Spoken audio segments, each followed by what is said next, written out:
Wake me up. Good evening and welcome to General Council for January 13th, 2026. Let's go to number one, attendance roll call. Go ahead. Terry Bomberry. Helen Miller. Dale Bomberry. Dean Hill. Greg Fraser. Hazel Johnson. Melba Thomas. Elena Venevery. Cynthia Jameson. Online, go ahead. Audrey Paulus Bomberry.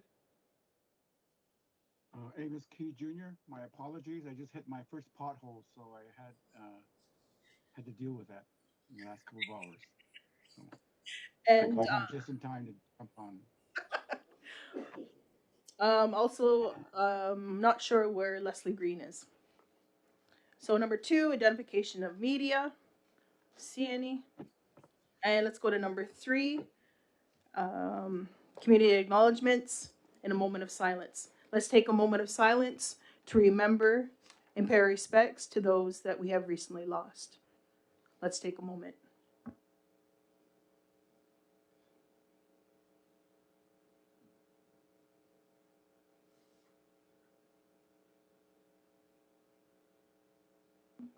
Thank you. Let's go to number four. Any additions or deletions to the agenda? If not, can I have a mover? Moved by Melba, second by Cynthia. All in favor? Anybody opposed? See none. Carried. Let's go to number five, adoption of the General Council minutes of December 9th, 2025. Go ahead, Cynthia. I'll move with revisions. Go ahead. Just in the introduction to the, I can't bring it up here, but to the introduction to the minutes, it said, with Chief Sherry Lynn Hill presiding as chair, and it was actually our Honorable Councillor Elena Venevery presided. You were off ill, but also in those present, neither Elena or I were noted as present, but we were, as you can see in the minutes, we were busy moving things and chairing things, so we were very much here. Okay, Cynthia's moving it. Is there a seconder? Audrey, are you seconding it? Yes, with correction as well. Go ahead. I was off ill that night, and I see I've made all kinds of motions and second a few things too. So you have to try to remember who made those motions. Please. Okay, with all those revisions, we'll do. And over. All in favor? Be opposed? See none. Carried. Let's go to number six, delegations. Our first delegations is Dominique Bomberry, Six Nations Youth Council. Welcome. Hi everyone. Thank you so much. For yours. Yeah, thank you. You want to introduce your guest also? Yep, absolutely. Hi everybody. My name is Dominique Bonberry. I am the coordinator at Six Nations Youth Council. I'm joined here by Mark Hill, one of the founding members of Six Nations Youth Council, as well as back in the gallery we have a few of our members, Mercedes Bonberry, Katie Montour, and Chloe Van Avery, who joined us here today. I want to start by thanking you for allowing us to be on the agenda and having time for this discussion today. We really appreciate it. And just to give a little bit of background to everybody in terms of who we are as Six Nations Youth Council, in case you aren't familiar with us. Six Nations Youth Council is a grassroots organization dedicated to supporting the youth in our community. Our goal, or I guess our mantra, if you will, is for the youth by the youth. So we're a group of dedicated youth members of Six Nations, really aim to supporting our youth, and what we consider the youth is ages 30 and under, and anybody going through different life stages, how we can support them in achieving their dreams and what they wish to be successful in the future. This comes to life very much focused in three prongs of education, health and safety and well-being, as well as cultural connectedness, and it comes to life in a number of ways through programming, events, resource sharing, and more. I'm not sure how much background everybody has in terms of our purpose of being here today, but just to provide a little bit of background, what we're really looking for is to have a proactive discussion in terms of best ways of operating and working together with the council. Part of our mandate is to always look for opportunities to collaborate with community organizations, other grassroots entities, just to see how we can further elevate and amplify and support the youth in our community through different initiatives or whatever that might be. So what kind of brought this initial desire to have this discussion today was September of 2024, we had an initial meeting, and Dean actually had reached out to us to connect with us to see how we could actually collaborate. We really appreciated that outreach. It was something that was a part of our goals of seeing how we could actually integrate in the community a little bit better. And we had an initial discussion, and out of that discussion, we had a little bit of discrepancies that came from that, which we simply had asked, can we address this before we're going forward? Being representatives of the youth, we really wanted to make sure that we're moving forward in the most appropriate and professional way as well. So we had asked for a follow-up meeting after that discussion and for just to keep the discussion and dialogue going forward. Following that meeting, we had actually followed up a number of times throughout the year via email, the original emails that had actually booked the initial discussion conversation, and we didn't really hear anything back. So we hit a bit of a wall in terms of communication. So part of the reason we're here today is we just want to make sure that we're going through the right operating model, we're connecting with the right individuals, so that we can actually keep this conversation and dialogue going moving forward, just to see and explore ways in which we can work together. To a separate issue that is related to this as well too. So during our outreach to the community, again, we outreach to a lot of community organizations and entities. Part of that, we actually reached out to social services as well too to book a meeting to explore opportunities to collaborate and work together. Ice pack, please. Part of that, Ice pack. Audrey? Okay. that's okay. Part of that outreach with social services, we had an initial meeting just to kind of do a discovery of how it is that we can work together. Out of that meeting, we actually found out and we're told that council is actually putting together a youth council of their own. Under the mandate of Dean actually and putting it together. So we were just a little bit confused in terms of and wanted to learn more honestly in terms of what this youth council looks like, what's the reasoning behind it, how we can work together, and kind of where this miscommunication kind of came to be. And additionally, outside of that, the discussion, we were essentially told that we needed to hand our name of Six Nations Youth Council, all of our branding stuff over to council, and it was kind of demanded, and it was a bit jarring to hear and a little bit disrespectful, to be completely honest, given that we have a group of really amazing individuals who have built this up to be what it is, who volunteer their time to actually be a part of this, to give back to our community and support our youth, and even those that came before them as well too. So to be kind of told that, we want all of your branding and everything you've built, but not you, was a bit, it was a little disrespectful, and we didn't really appreciate that. So just wanted to talk and have an open dialogue and really learn more in terms of how we can actually work together going forward. And if there's a better way of operating together and working together, we're completely open to it. Would like to keep the conversation going. Okay. Sounds good. Dean, I know you're the chair. Go ahead, Dean. So thank you for coming in, Dominique and Mark. This is news to me, hearing about the Brandon being offered or taken. That's Yeah. really interesting to hear. The initial discussion about creating a youth council was to be the political body for the vision and council, because coming into this position on myself, there is no orientation. It's you got to hit the ground running. So what kind of body can we create which then prepares their future generations to then take the seats that are going to be available years down the line? Not only that, but how does it become structured in a way where it puts you right into the seat where we are right now? Because right now there's a lot of historical knowledge that people are going to be taking with them in elections to come. So how do we create a body that mimics what we have right now, dealing with political issues and moving forward? So that was the original idea, to then create something along those lines from the council side of things.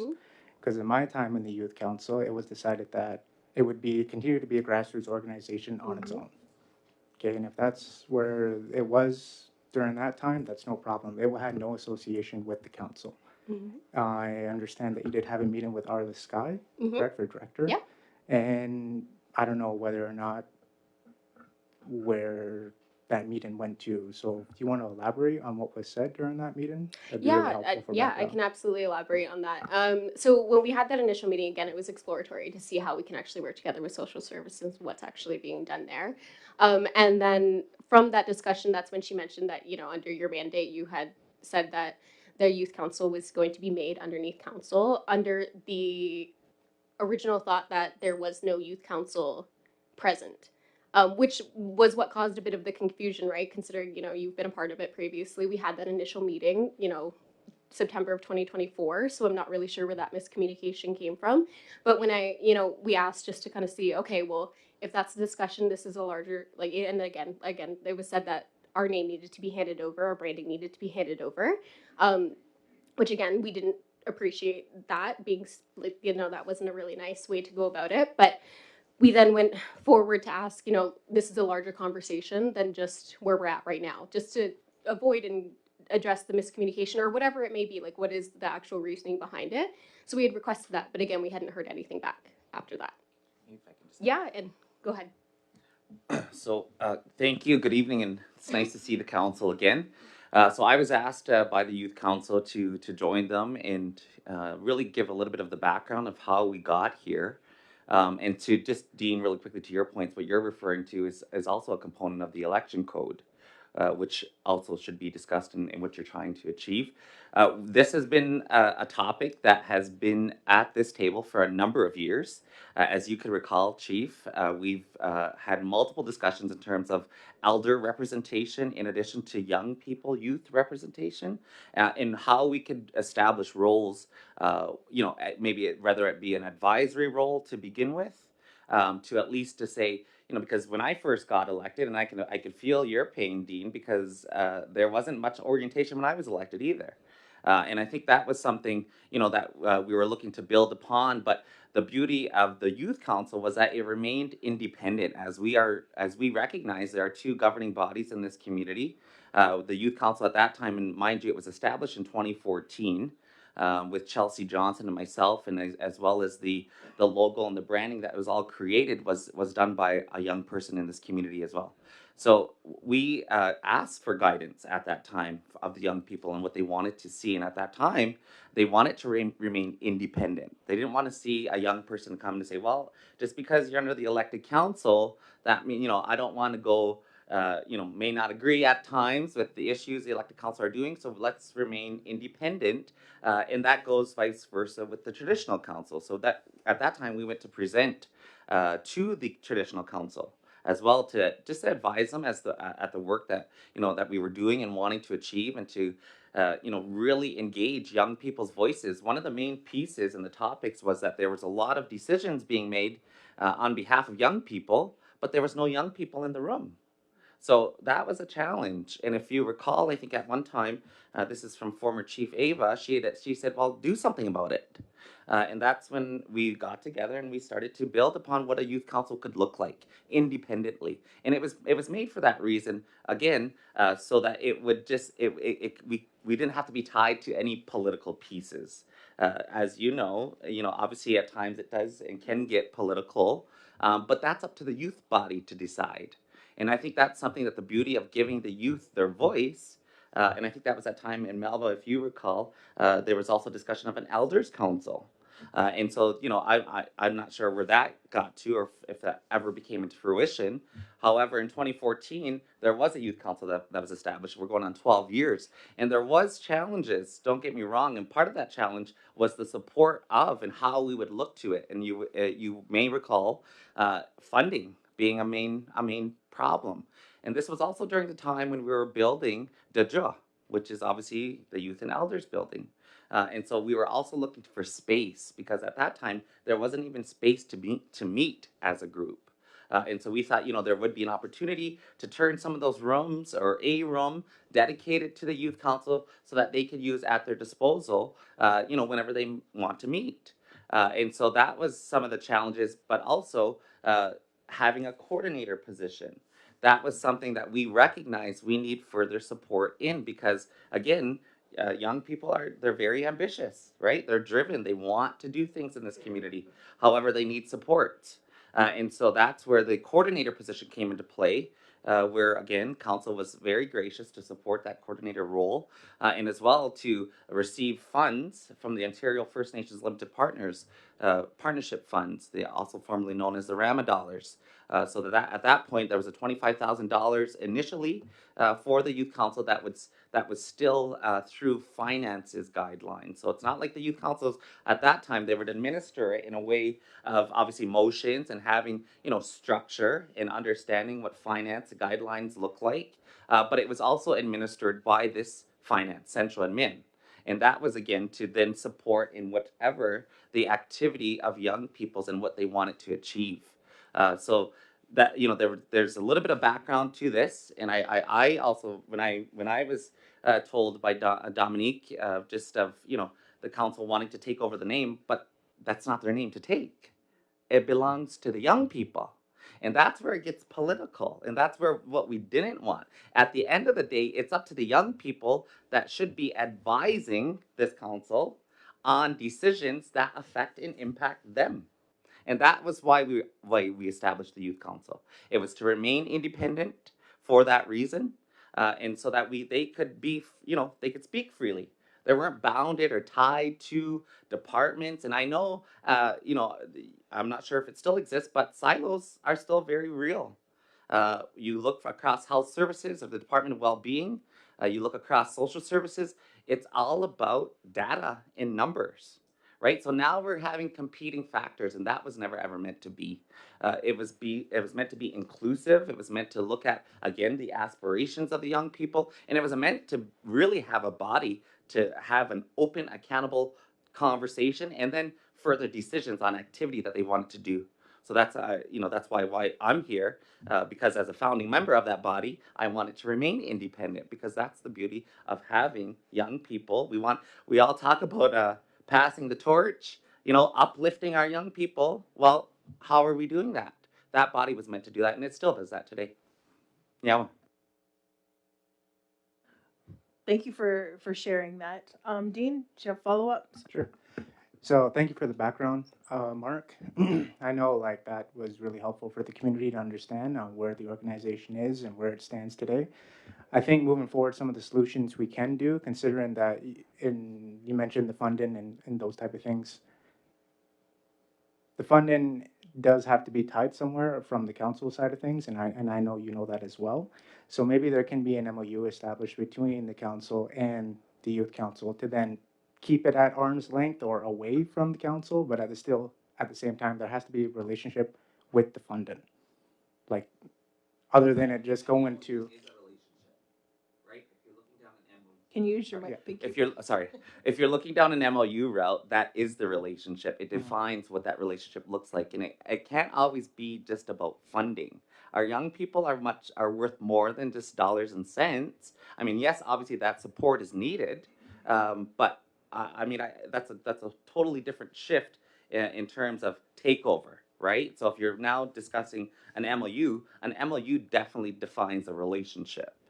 So it's bigger than just the funding piece. And in fact, there was already a relationship in terms of the guidelines that were established to receive those funds. So when you're talking about funding, that's exactly what the guidelines speak to. And if there's a guidelines already established, then it should be somewhere in the council then? Where would it be under social services, health services? No, it would be with your finance department. It's internal finance guidelines. So you would speak with obviously your finance department on what those look like. Because again, it's not like the young people could come in and say, I want to withdraw $5,000 from the account. It would be, what's the motion? What was the process of how you establish it on the council side, on the youth council side of things, to then access those funds. So that was all defined within those guidelines. Do you have anything else? No, it's just this is a good start to look at, and then that can be handed off to then social services, who is then now in charge of well-being and child welfare at the moment. So maybe those documents can then be shared, and background information can be given to our list, and then move this forward. Well, just really quickly again, it shouldn't fall on the hand. Our youth are bigger than a department, right? You look at youth programming from a parks and recreation perspective, you look at youth programming from a Department of Well-being perspective, and now you look at it from a social services perspective. And they each probably have differing perspectives. However, what is the common ground? Young people, right? Giving them that ability to use their voice. And so I think it's much bigger than just a singular department. It's looking to break down silos and barriers amongst internal, but it's also looking at that relationship and what it means of how we're either advising or looking, if there's like the big child family services agreement, for example. Yes, a lot of young people have been impacted, but that doesn't mean everybody is part of that specific agreement, right? There's still many other factors when it comes to young people. So I think that's something that maybe could be further discussed and defined. Go ahead, Cynthia. I just want some clarification. You referenced at the beginning, there was funding from the Casino Rama funds, which is OFNLP now. Is that what you were looking at when you were saying there's already something, which there is? There's 5 areas of funding under OFNLP, which is exactly how the Casino Rama was. It just changed. Yeah, so that was you're exactly right. That was part of the motion that was actually, I think I moved it at the time. I was an elected councillor to support the young people at a one-time funding for $25,000. Follow up? Since you are here again, and you did mention like there is some need, you need some help, but it's essentially leave us alone. We're testing our wings, and we need to do that to grow, right? We need to make mistakes. We need to stumble. We stumble and make mistakes all the time, but so it's I'm hearing it's very important for you to be left alone, but you do need some assistance. So am I hearing correctly? If we dig up the past Yep. motion, Yep.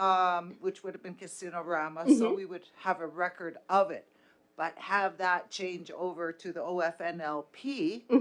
And I believe how the process, as I understand it correctly, is different groups within the community will put forward, express a need, and here's what we have in mind, dollar-wise, in order to address this particular need.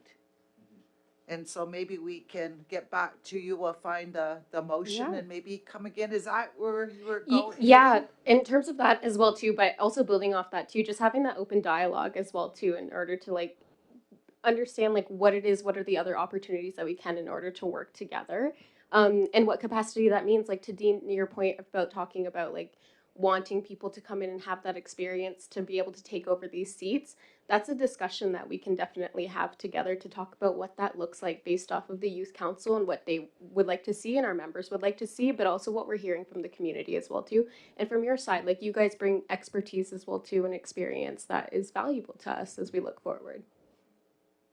Follow up, then Melba. One more follow up. And again, it should be what you want to do, the council itself. Have they expressed interest in you have a counterpart, Ontario region, with the Chiefs of Ontario? Have your group expressed a desire to participate in that? Because every time I go to one of these things, there is a report from the youth council, and they express their opinions on all these issues, whether they're regional or national. Yeah. That would be a good absolutely and outlet. Not trying to steer no, you now, and actually we're actually already there as well too. Our representative has actually aged out and taken a step back as well too. So we're in conversations to actually get a new representative to actually attend us. Just if I could really add, you touched on a really important point. At that time, the building of the youth council, there was no representation. There was a person who, and mind you, she did a good job, but there was other individuals who expressed interest who did not know the opportunity existed. Had we not had a body to start to talk about that, we wouldn't have been able to send our own representative to the Ontario First Nations Young People's Council, in addition to the opportunity of potentially getting up further to the Assembly of First Nations National Youth Council, in which I've served on both. Follow up? Sorry, I just keep one more follow up. But I think it was a presentation by the Youth Council at the AFN December 24. One of the things they expressed, it was they were in different situations because they're from different regions, right? And different support in each particular region. And they were, it was difficult for them to express their need. That is, they didn't have any money. They didn't have any money to get to these meetings. And then I think we took up, I forget, it was Claire and Dean, we took up a little collection for the person to get them, they didn't have money to eat. Like, so they could, right, Dean, do you remember that? So we, got them pizza. But that's what I mean. So be thinking, if your group feels it's advantageous what they want to do, for example, beyond that, the regional and the national youth council, think in those terms as well. Like, Yeah, that's really helpful. Thank yeah, you so I much. just remember their Yeah. presentation. That's what they said. And just really quickly, if I can, it's also you're touching on important pieces because even at that time, I say as the OFNYPC rep, there is funding specifically for that body, but to get to that body was the challenge in which where we were looking for support from the elected council to at least because one you have to build it, right, which a lot of this stuff yes takes time and takes dollars, but the commitment has always been there. Mind you, there were times where it was a little bit, kind of up and down in terms of numbers, but that's when we recognized that support and need of a position to support that body. As you know it best, our recording secretaries and all of, your really important people who keep all of yous together, that's the same type of position that the youth council was looking to. And I know, I don't think they're looking at all to ever burn bridges. I think they're here tonight to say, how can we further collaborate on some of these other matters? Go ahead, Melba, then Greg. Yeah, that's the words, Mark, and thank you for the history, both of you, concerning the youth voice. We have very much smaller First Nations who are way ahead of us. For example, Timmins taken some action on C5, for example. But I think it's necessary, yeah, because I've had confusion, and I'm sure some of the counselors have too. We have youth maybe over at health, social services, other areas. What are they doing? How are they being utilized? And that's where we need to sort of amalgamate all the areas, and maybe reps could sit on the council and to ensure voices. So I would make a motion that community committee organize all the departments which are relevant to youth voices on Six Nations and come up with a comprehensive plan that involves all the youth that is necessary to carry the voices to this table, to the community, and elsewhere. So I will make that motion. Okay, there's a motion on the floor. It's moved by Melba, second by Dean. Any other questions or comments on the motion on the floor? Go ahead, Helen. I was going to ask you to invite all of these people to come and stand along the walls instead of being bunched way over there. Couple seats in here. Some of them can't hear, they can't see, they can't hear. So you could come and stand along the walls if you guys want to do that. There's a couple seats. Please come on in. So it's been moved and seconded. All in favor? Anybody oppose? See none, carried. Waive second reading. Moved by Melba, second by Dean. All in favor? Anybody opposed? See none, carried. Go ahead, Greg. Yeah, thank you, Dominic and Mark, for coming in and bringing us up to date. I do have to apologize. Yes, I have not really followed the youth council that much. And I always thought I was getting younger.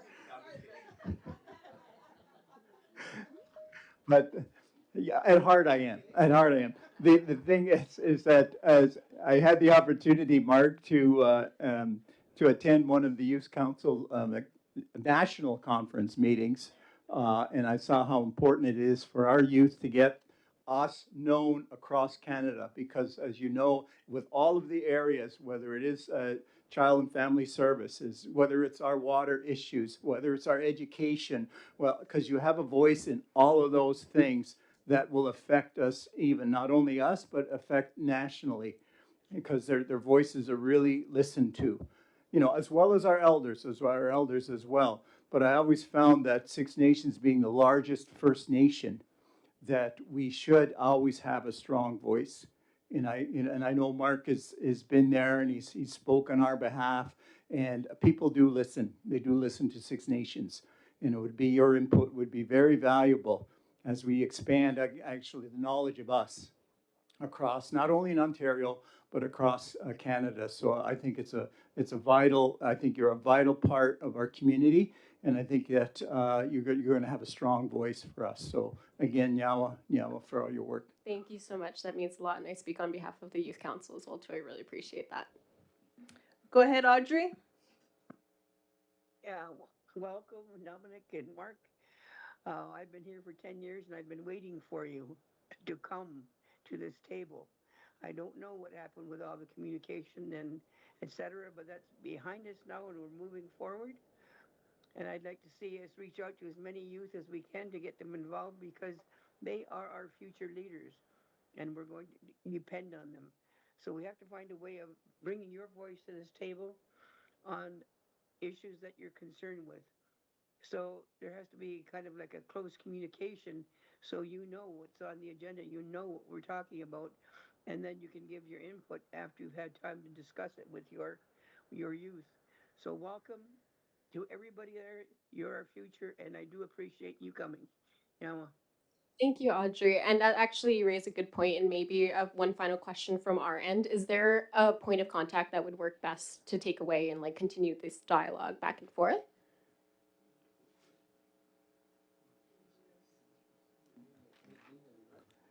Yeah, It Dean can was a be rep. myself and or Teresa. Just And is it the same email that was originally booked underneath the original touch point back in September? I just want to make sure that because we've had difficulty communicating, so I just want to make sure that we have the right one. Do you have the Secretary Teresa's Yes. Longboat's email? Yeah. Yes. Okay. Should be. Perfect. Thank you. Thank you. I think even before that, I echo everybody's words here. And I think what we've seen when we've seen out there that we need more representation from Six Nations. And I totally agree. So what I can say for right now and with the resolution, we'll set up a meeting with myself and with Dean, and we'll go forward to get you some more information regarding the resolution, but we'll straighten all that out and build that relationship better. Can always do better, and bring you on board more. And I think for your voice, but even we'll discuss more how we can even maybe what you're doing to let the community know to put you on council. Mm-hmm. We'll discuss more of those kinds of things. That's fantastic. Thank you so much. It's a proactive dialogue we were looking for. That's amazing. Yes. Thank you. So thank you for coming in, for bringing it forward. Thanks. Yep. Oh, here's Helen. Can we have the youth members stand up so we know who you are? People that sit on the council. Yay! Yay!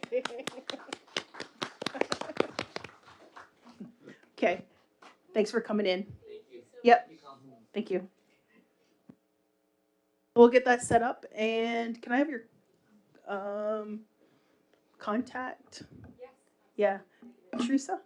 Or yeah. You have Dominic's? Okay. Okay, we'll get it set up. Thanks. Okay, council, let's go to number 2. We have Nicole Marion Patola, the Director of Litigation Services and Residential School Research. Nykaiset, Executive Director of Native Women's Shelter of Montreal. Nicole, good evening. Can you hear me? Hello, yes. Can you hear me? Yes, I can. Welcome to our General Council, and the floor is yours. What you're looking for. Thank you very much. We are here today to introduce you to an initiative that Nagasette and the Native Women's Shelter of Montreal has been engaging in to bring a international tribunal to Canada. And our ask is simply that we are looking for funding through the Future Generations Fund. And in order to make that possible, we would like to have a letter of support from council endorsing our initiative if our values are in line and that seems fit. Before I sort of share my screen and launch into our PowerPoint, I'll let my fellow presenters introduce themselves. So as said, I'm Nicole Marion Patola. I am from No History. We are a historical services firm, and I'm just providing some project management supports in this initiative. But Nagasette and the Native Women's Shelter of Montreal are really the guiding force behind this. Can you hear me? I can hear you, but I can't see you. I know, my camera's not working. I don't know why. Okay. Sometimes that happens with this, with Teams. I don't know if I should try to like log in again. Should I try that? Oh, that's okay. You can just introduce yourself. Okay. Well, I have such a beautiful background. You're missing it. Okay. So hi, my name is Nagasette. I'm originally from Lac La Ronge, Saskatchewan, Treaty 6. I'm Cree. I have been working at the Native Women's Shelter since 1999, and it's an honor to work at the shelter. The organization has grown throughout the years. We have second stage housing, a social pediatrics center. We opened another shelter called Resilience Montreal to serve the unhoused, both men and women. And the Permanent People's Tribunal is something that I've been working on for the last 2 years. And it's historic and groundbreaking. And basically, we are bringing in an opinion court from Rome. They've been around for 50 years. And I think it's going to be the second time they're in Canada. And I've been very lucky to have an incredible team that will be presenting crimes against humanity. So I think Nicole can take it away, please. You want to introduce Bonnie? Bonnie? Is Bonnie here? Yes, I am. Hi. Your camera's working. I'm Bonnie Hanna. I'm the executive assistant at the Native Women's Shelter of Montreal. I've been working there for 3.5 years about, and I've been involved with the Permanent People's Tribunal process since the beginning. So I'm just here to take notes and provide any information if needed. Okay, welcome. Go ahead, Nicole. We can see your presentation. Wonderful, thank you. So as I said, the Native Women's Shelter of Montreal has requested that the Permanent People's Tribunal come to Canada. The request was made in November of 2023. It has been accepted and they are scheduled to come to Montreal in May of 2026, May 25th to 29th. The Permanent People's Tribunal is an international opinion tribunal composed of human rights experts. They were formed in 1979 and they've held over 50 sessions worldwide, and past tribunals have heard cases related to human rights violations, genocide, crimes against humanity, child labor, and environmental justice. They are not a formal court. They operate outside the judicial system, and their rulings are not legally binding, but they do draw international attention to injustices often ignored by state institutions, and they can influence future developments in international law. Key is that they have the power to name, blame, and shame. Previous tribunals have significantly influenced awareness and advocacy efforts of international human rights violations, and they've created venues for survivors, families, and communities to be heard where their states have failed. So the process begins when they receive a formal invitation to come to a country to investigate claims. And as I said, that invitation was sent in November of 2023 and has been accepted. And what will happen in Montreal in May is a public hearing where there will be testimonies from survivors, witnesses, and experts. And after the public hearing, the judges will review the evidence and issue a final judgment. Right now, we are looking at a panel of judges of international experts who have experience, who are coming from Europe, New Zealand, the United States, and Canada.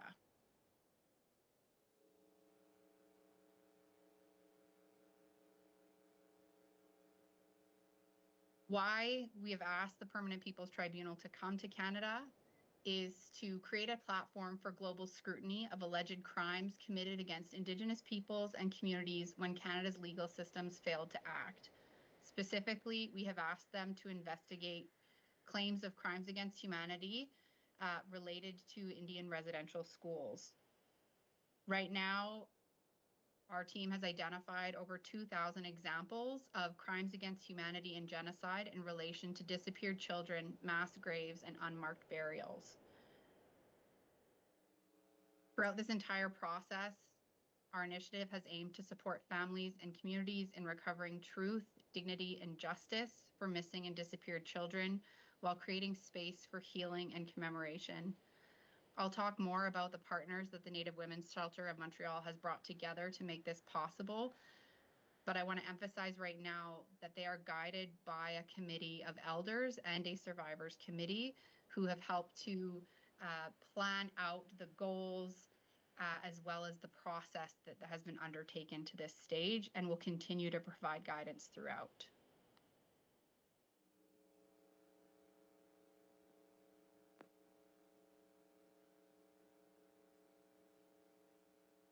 The desired outcomes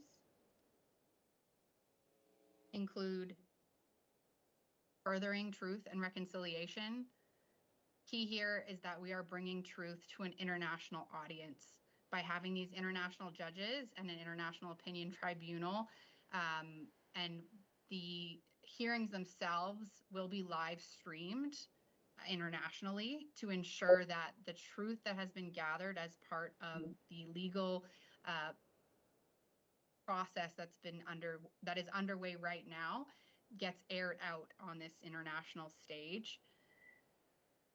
We are hoping to uncover as much as possible the extent of historical injustices committed against Indigenous people and presenting them to these judges. This is also a pursuit of justice. By conducting this review, the Permanent People's Tribunal can identify responsible parties and recommend appropriate actions to hold them accountable. And the hope is to prevent further atrocities from occurring in the future, not only in Canada, but in other parts of the world. And that's one of the reasons why we've invited judges from countries like New Zealand and the United States that have some similar historical and cultural backgrounds when it comes to residential and boarding schools.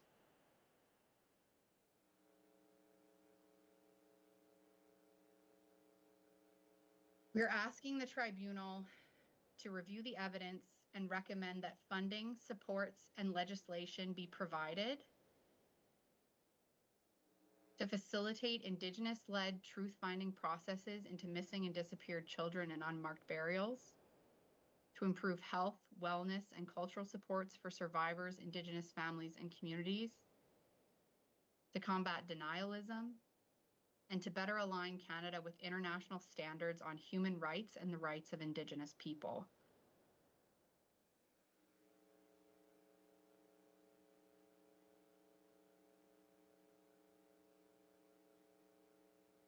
This initiative has been underway since 2023. The invitation was accepted in February of 2024. Since then, a legal advisory committee was formed. No History became involved to help gather some of the evidence. And we are now in the process of putting together the legal arguments.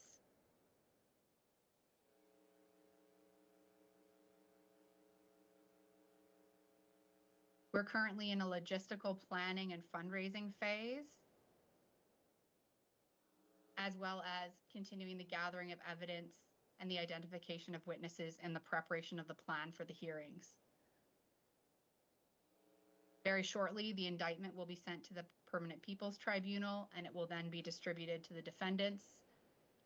We have already begun to secure judges who will take part in the hearing, and the tribunal will take place in May in Montreal.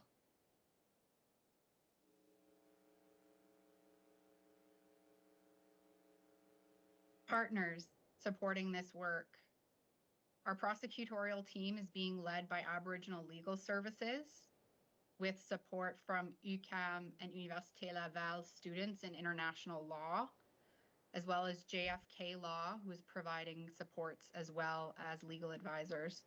There is also a international lawyer advisory team, as well as an Indigenous legal advisory team, who are providing inputs to ALS as they prepare their prosecutorial package. We have partnered with the David Suzuki Foundation, and they have been providing communications supports, as well as Red Cloud Studios, led by award-winning film producer Jennifer Podemski, who will be filming some demonstrative aids for the hearing. The goal here is that the judges, as I said, who will be coming from outside of Canada, will be going just to Montreal. And so we want to be able to provide them with visual evidence of the sites that we are discussing in the evidence. No History has been providing historical research supports as well as project management. We have recently received the endorsement and the partnership of the Survivor Secretariat, who will be working with the legal team to identify witnesses and to bring survivors' voices to the hearings. And none of this would be possible without the partnership of Daphne Arts Center in Montreal, who will be providing the space for the hearings.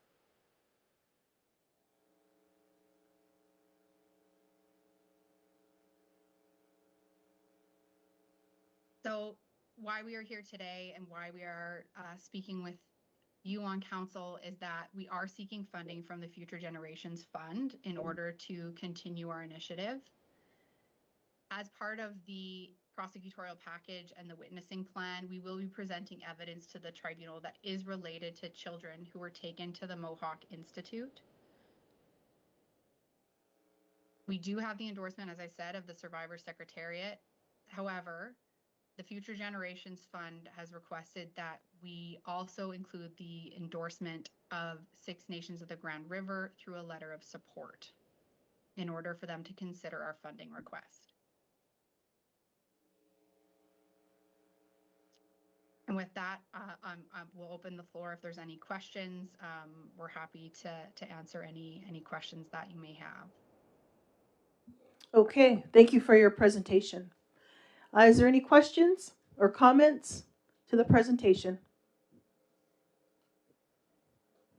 Go ahead, Cynthia. I was trying to get a little bit of background on what this, the Future Generations Foundation. And from what I'm understanding, it's the legacy. It's what was left over after the residential school settlement. It's those monies, I'm understanding. Is that correct?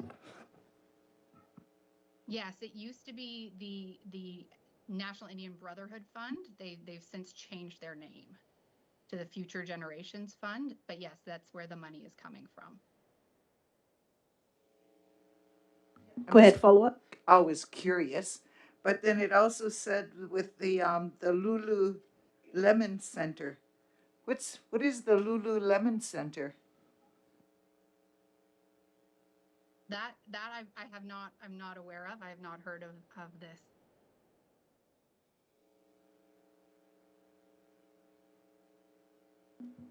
Okay, go ahead, Dale. Thank you for your presentation. Just a question in relation to your request of a letter of support. Are you approaching other First Nations as well for such a letter in relation to your application fund?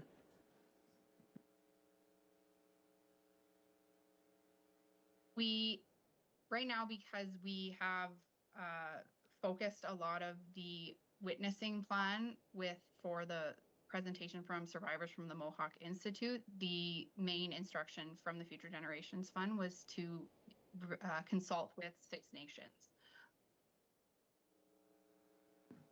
Thank you. Go ahead, Audrey, then Greg.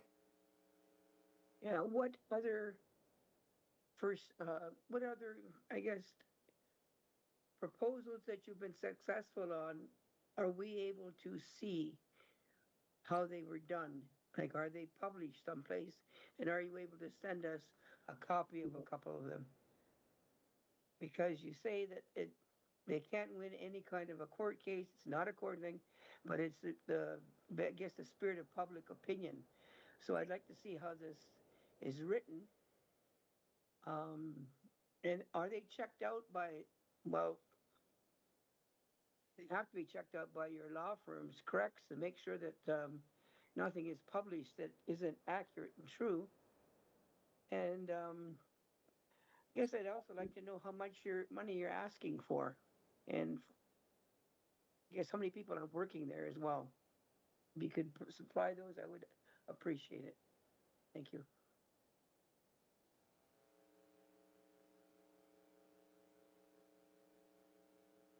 Just to be clear, you're looking for more information about the cases the Permanent People's Tribunal has engaged in? Successful cases. How do you advertise it? How do you get public opinion swayed towards Indigenous people? And what other Indigenous people have you been successful for getting notoriety and attention brought to their trauma?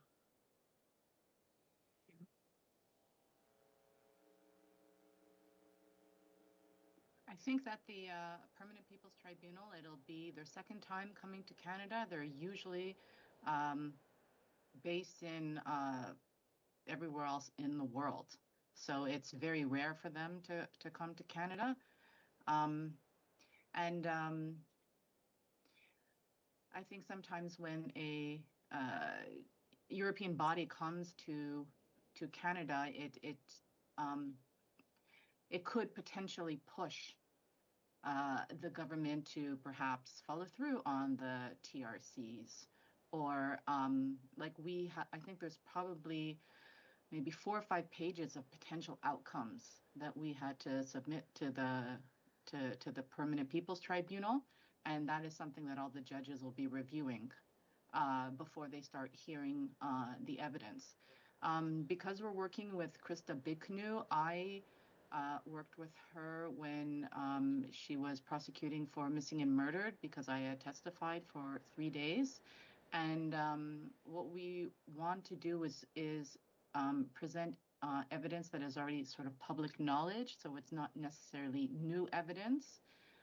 Krista has a way of almost doing like a triage when it comes to any witnesses that are going to be sharing themselves. So working with the Survivor Secretariat, they are the ones who are going to ensure that anyone who is ready to speak is in a good place to share this information or their truths. And Krista also has like a triage where she's going to be, meeting each individual person, finding out their wellness plan and support, and then when they're testifying, what it is that they need, and then aftercare. Because as I work at the Native Women's Shelter, we are a shelter that is a crisis shelter. So I have, my intention is to do no harm. And this is why a lot of the evidence that is going to be presented is going to be more in a panel form, and also a lot of the guidance that I received came from Kimberly Murray. So I met with her when she was the special interlocutor, and we supported one of her gatherings when they were in Montreal, as we were the fiduciary for that, and she's helped to guide me until we sort of stepped apart, because she's actually going to be one of our expert witnesses for this. I hope that helps a little bit. Well, if I could do a follow-up, Chief, I still haven't quite understood that your role then is to get money and to organize and to bring this group in. And so you're asking for money for your company to be able to organize. But my question is, are you getting any money for the victims of the trauma who have suffered? No, it's not there's no, the money is to, do the arrangements for the tribunal, and also to support the survivors who are speaking.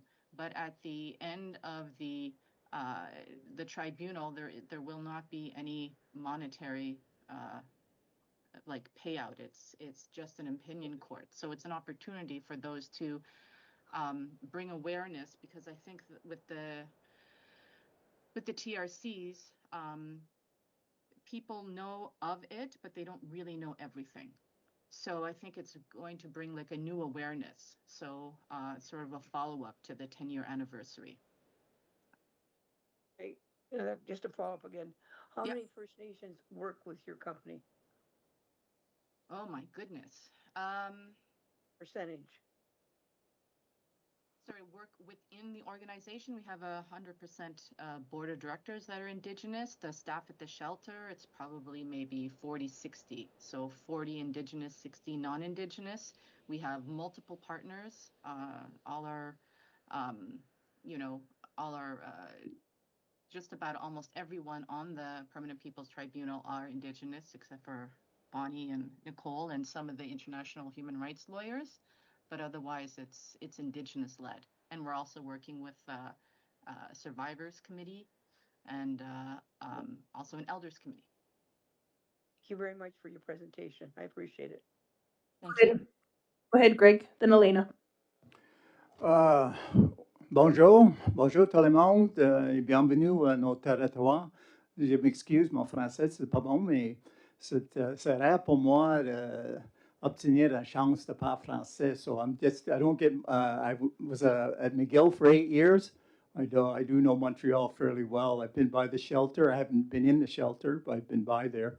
My questions were along the same lines as Audrey and how this will benefit, I guess, the Survivors Secretariat in this endeavor, because that's what sort of our goal here is to make sure there's recognition for our survivors as well as the Mohawk Institute.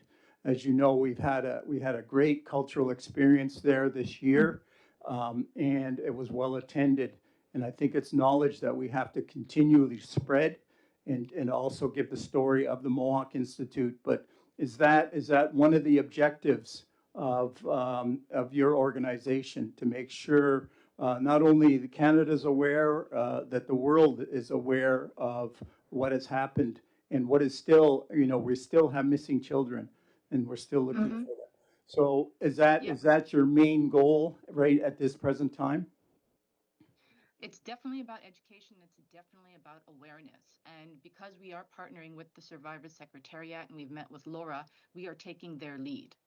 So Laura has already met with Krista Bigcanoe. She's had meetings with myself and Nicole.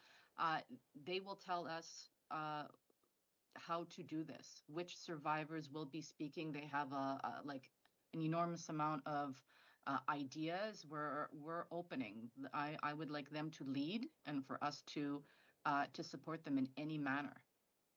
Like, I feel very lucky to have this partnership with the Survivor Secretariat. Follow up?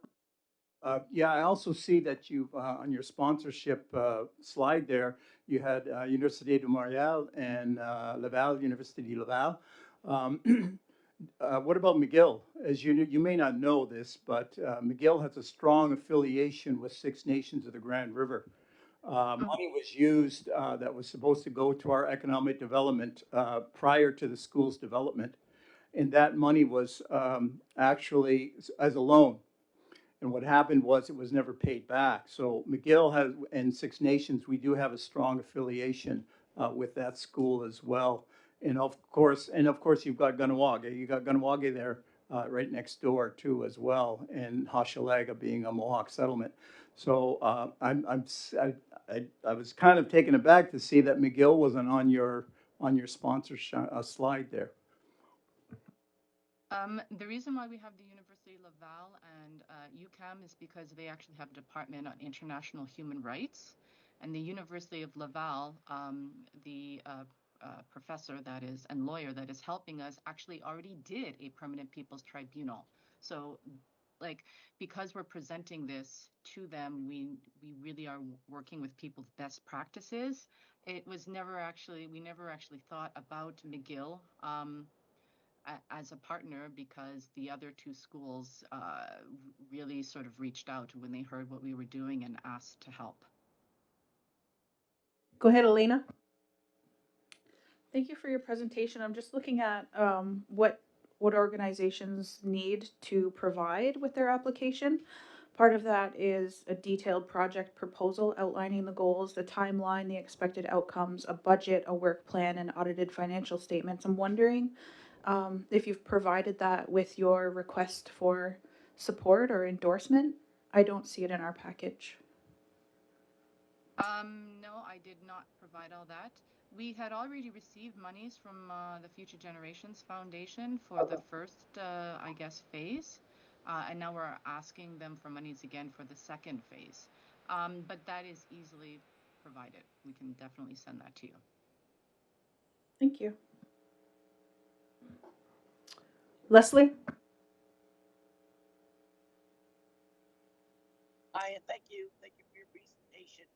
My question is, when you speak to Indigenous, you're referencing Métis and First Nations in this. And my question also is, in Montreal, on that board, when you talked about, while staff being 60/40, are we talking strictly non-Native and First Nations, or are we talking about Métis and First Nations?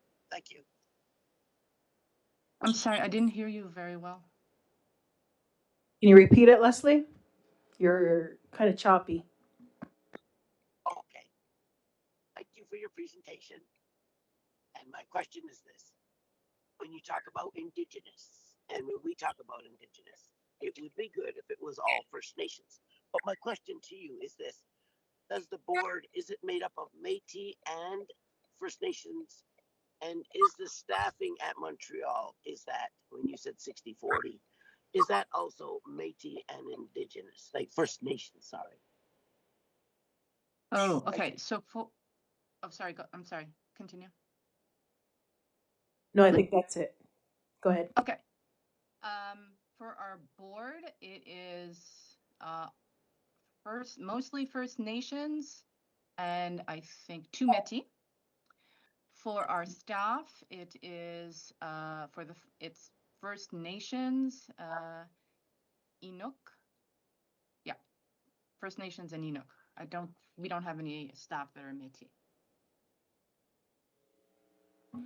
Okay. And Follow up. when you present that, we're working with the children in the residential schools and bringing that to the World Forum. Is that the only forum that's being presented? I'm not sure if I understand. Okay, you're talking about the children, the residential schools, the impact on the communities. Yep. Okay, is that the only issue that's being brought forward? Do you want to answer that, Nicole? I see your faces. The main focus of the crimes that will be presented in the case is majority focused on Indian residential schools. I know that some pieces of evidence were related to hospitals, and specifically with the issue of forced and enforced sterilization. Okay. Let's go to Thank you. the resolution. They're seeking for a letter of support to apply for the funding from the Future Generation Fund for the purpose of hosting the Permanent People's Tribunal Missing Indigenous Children in Unmarked Graves in May 25, 29, 2026. Go ahead, Elena. I would like to maybe defer this until we get some more information. I've asked for that application package. I mean, is this time sensitive, Nicole? Yes. Yes. How soon can you get the package? Tonight. Wonderful, thank you. So we can do it next meeting? Is that okay, after we get that?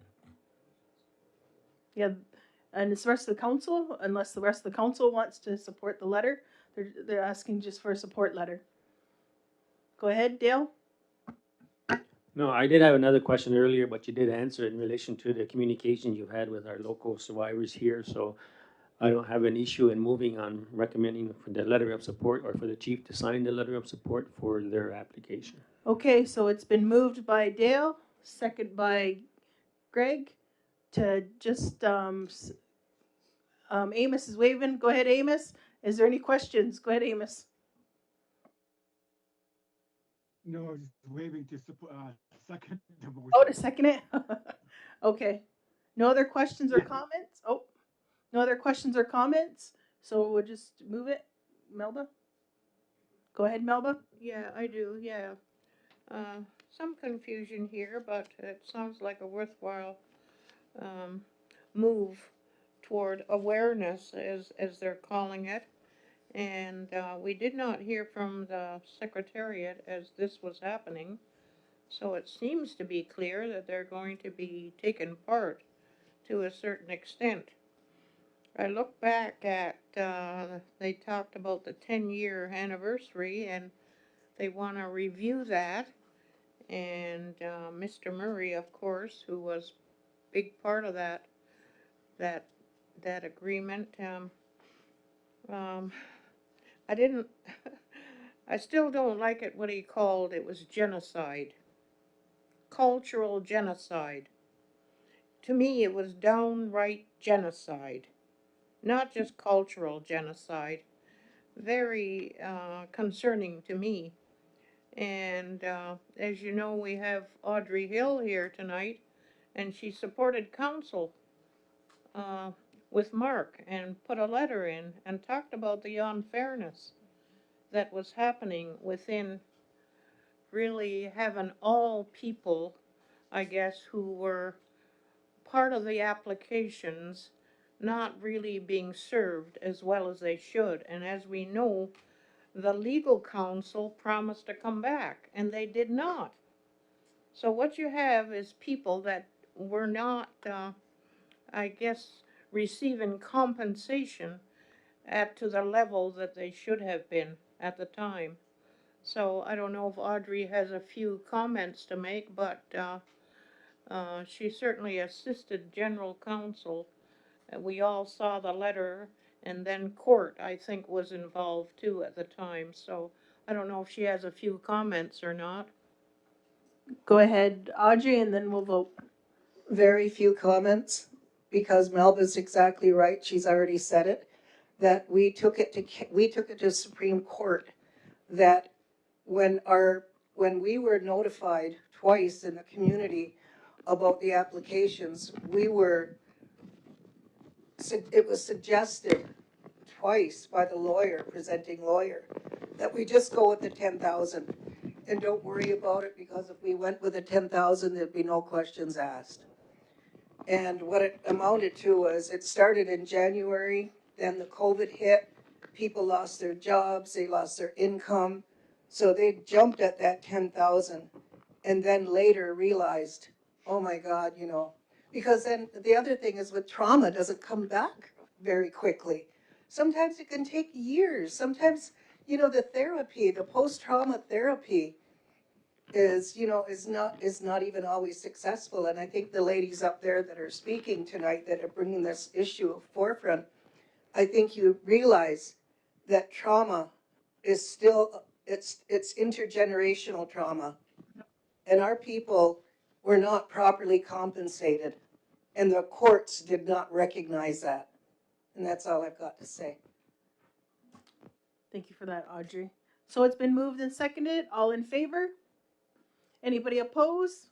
One oppose? How come you oppose? Absolutely nothing against the Native Women's Shelter of Montreal or the tribunal or the project. My concern is just the process. When organizations or people come here for endorsement from our community, I think I would just like to raise the bar on what is needed and what should be provided and the information that we should be considering beforehand. And for me, that includes the application package to know what we are supporting exactly. I know that there's the presentation, but that doesn't include everything, as you know. So that's why I'm opposed. Thank you. Okay, it was carried. Waive second reading. Moved by Greg, second by Dale. All in favor? Anybody opposed? One opposed. Carried. Okay, thank you for joining us tonight, ladies. Thank you so much. Have a great night. Thank you for having us. Thank you. We'll be in touch. Yes. Thank you.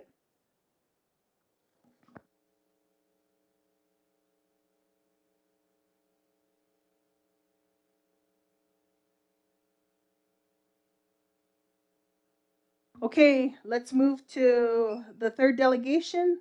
Audrey Hill, a community member, and she also has a PowerPoint presentation on the education of cannabis. Good evening, Audrey.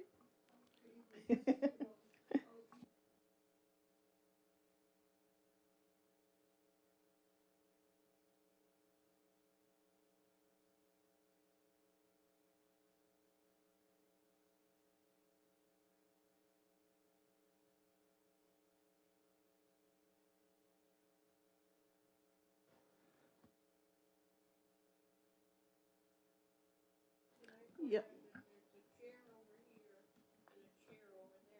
Are there any ladies there that need a chair? Come on in.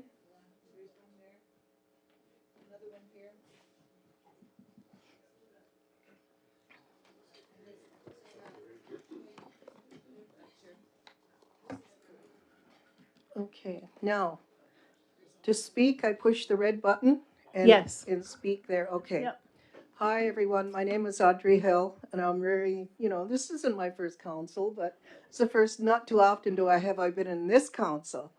But I just want to say that I'm here as a community member, a very concerned community member.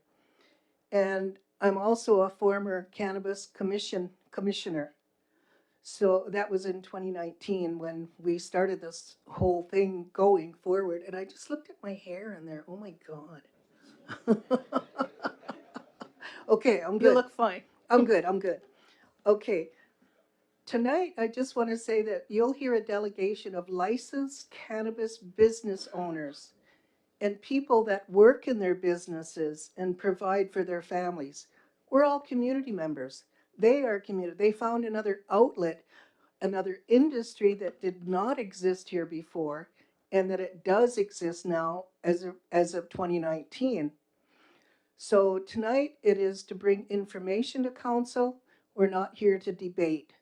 We're not here to, we're just here. We're not here we're here because we're all community. And that's why we're here. And we all care about what's going on in our community. And we might differ, but that remains to be seen.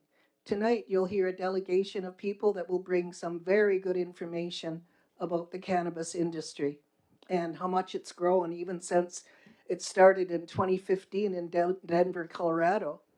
And there was so much. There's been now the opportunity to have long-term research done on the effects of cannabis, as well as in the UK. And Amsterdam and some of the UK companies or countries have had cannabis legalized for many, many years. So their institutions have done a lot of research that I think would benefit people in understanding what the cannabis industry can do for us. And with that, I'm going to bring up our first speaker.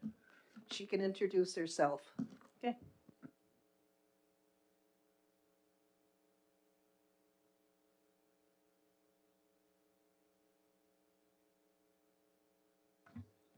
Okay. All right. Hello. Hi, everyone. Thank you so much for having me, Neowen. I should probably put my glasses on so I can see the words. Okay. Yes, we do have a presentation as well. Thank you. Wonderful. Awesome. Okay, my name is JJ O'Brien, and I'm the Executive Director of Education Cannabis Education Inc., and we are a nonprofit organization in Canada that's dedicated to providing the highest standard of responsible cannabis education. And I'm very grateful to be welcomed into this space today, and I come before you with humility, gratitude, and respect to speak about a plant that's not only changed my life, but I would definitely say has saved it. Today, I'm not here to try to convince anybody or change anybody's mind of anything. I'm just here to remind about a relationship and a plant ally that we have in cannabis. So I've known cannabis my whole life, but I certainly lacked respect for it for a long time, viewing it as an escape and as a plaything. And I got reminded of its value in November of 2019 when I was diagnosed with stage 4 non-small cell lung cancer. The cancer had spread to my lymph nodes, to the bones of my thigh, pelvis, hip, ribs, chest, and spine. And I was told I was incurable, inoperable, and terminal, and I was offered 6 months to a year to live. I refused to accept that because my mom was carried to the spirit world just 7 days after being given the same prognosis. And I was determined not to suffer the same fate as her. So in the fear and dismay of the diagnosis, I sent prayers up to Creator, and I spoke to my ancestors in the spirit world, and I asked to be shown a way forward. And what I was gifted with was the rekindling of a relationship with a plant that I had known my whole life, a very complicated and nuanced plant that can teach us so much. And if you may change the slide, please. One of the first things that cannabis taught me was that it is a plant. It's not a drug. And I often say that people don't make drugs, or plants don't make drugs, people do. And when the cannabis plant is encountered in its natural form, it's one of the safest plant allies on land. It has roots in the family, the Cannabaceae family, and it has relatives in hops and hackberries. Not foreign or new, cannabis is grown on Turtle Island for over 12,000 years. Harm often doesn't come from the plant itself. It arises when humans interfere, when we distort, when we co-modify or engage without proper education, discernment, and respect. Like all good medicines, cannabis deserves that respect. And the plant really has never failed us. Truly, it is us that have failed in our relationship with her. Next slide, please. When relationship is broken, fear moves in, and when fear moves in, language changes, and when language changes, that's when medicine becomes drug. And this is how cannabis was taken from the circle, from the land, and placed under control. But removing relationship with the plant doesn't remove its medicine. We do not burn down an entire forest because one plant needs care. Cannabis is a medicine that carries over 500 medicinal molecules, but it's mainly one of them that's taking the heat, and that is because when you heat it, it could potentially make you feel high, and that is THC. And even this molecule, the most feared, the most misunderstood, and the most complicated, does have medicinal benefit. It is a known pain reliever, sedative, appetite stimulant, antidepressant, immune modulator, and so much more. And the medicine from cannabis comes from more than just one molecule. Next slide, please. In our languages, cannabis can be called mino mashkiki.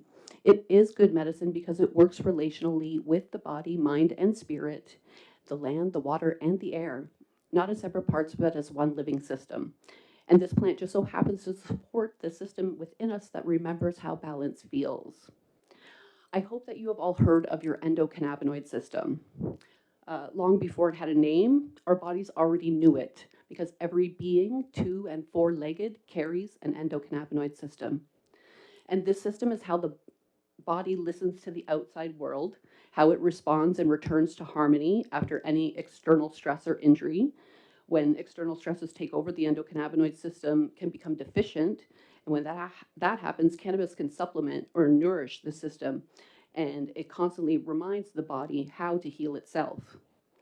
Now, I know cannabis is not universally recognized as a traditional medicine by Indigenous peoples, but respect for Indigenous sovereignty often requires that we acknowledge diverse teaching and perspectives as well. Next slide, please. Cannabis is not new to Turtle Island. Our story with this plant didn't begin yesterday, and its roots are as deep as our roots in this land. There is oral and written history across Turtle Island that tells us that we've engaged with cannabis long before colonial settlers and long before Prohibition. There is some archaeology that supports this truth. Even just 2 hours from here, in a 500-plus-year-old pipe, they found cannabis and tobacco resin in Morstan, Ontario. They've also found hemp fiber pouches that date back centuries in the Ohio Valley. And across lands and across time, people have prepared teas and poultices from plants to relieve pain, calm inflammation, for protection, vision, and to walk in a good way. And this is woven into the history that our ancestors have carried. But lack of Indigenous consultation in the past has really prioritized a colonial understanding about cannabis as a plant and as a medicine. Cannabis is not here to overpower or to dominate. Oh, sorry, next slide, please. Cannabis is not here to overpower or to dominate because it works in relationship, creating a healing circle that builds resilience as we grow together. And cannabis has the ability to heal the land by restoring depleted soil, drawing out toxins, inviting biodiversity back to places where it was stripped away, and supports processes of rebuilding, regeneration, and restoration. And when the land heals, the people heal, the body heals, the spirit heals. And this healing doesn't stop with individuals, it extends outwards to families, communities, water, soil, and ultimately for generations to come. Next slide, please. Within our families and communities, we often speak about intergenerational trauma. I just heard it this evening. And if trauma can be passed down, then it's equally important to speak about intergenerational healing. And people often ask me, does cannabis cloud the mind? And my answer to that is no more than ceremony, tradition, grief, or love alters our heart. Because each of these experiences changes us, not by disconnecting us, but by deepening our awareness and our relationship to ourselves. And when used appropriately, cannabis can support the body's natural processes by helping us deal with trauma by regulating stress, process information, balance hormones and brain chemistry, and protect cells from long-term damage. It's also known to support the body's ability to protect, eat, relax, forget, and sleep, not through numbness or disassociation, but through restoration. Next slide, please.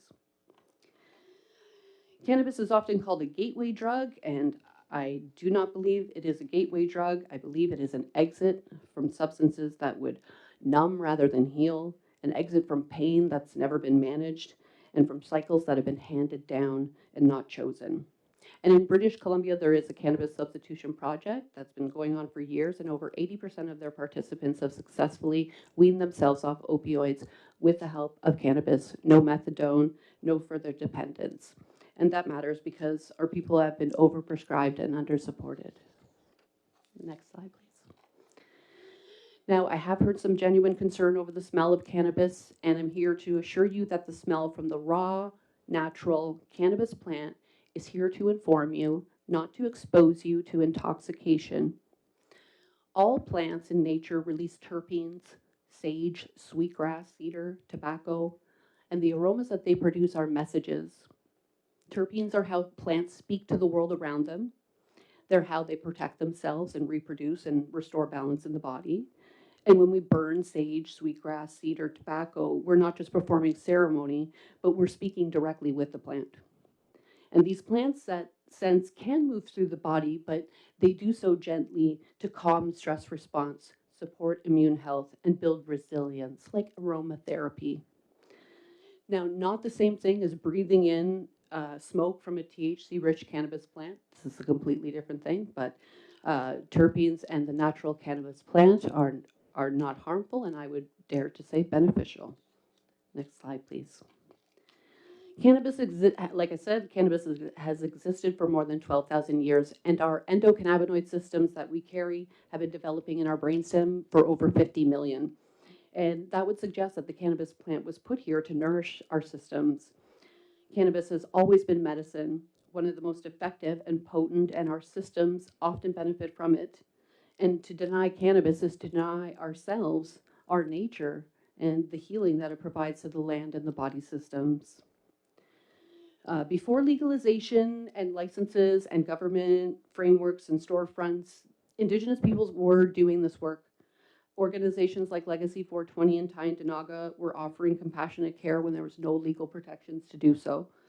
And they exercised their sovereign right to help their people because their people couldn't wait. And this was not industry, this was responsibility. And these places are the only avenue for many patients to acquire the medicine that they need to treat their conditions. The medicine that I require as a cancer patient is unavailable in a Health Canada regulated store, but I can get it here, and it's at a reasonable price. And if that goes away, other than making my own, what am I going to do to access the life-saving medicine that I need? Legalization didn't create this work, it simply recognized what already existed while often excluding those who carried it first. Next slide, please. When cannabis is used with intention and respect, it is generally safe and supportive for many beings. It does respond to how we approach it. The harm is rarely inherent in the plant itself. Harm most often arises when its natural form is altered, when it's used without education, guidance, relationship, and understanding.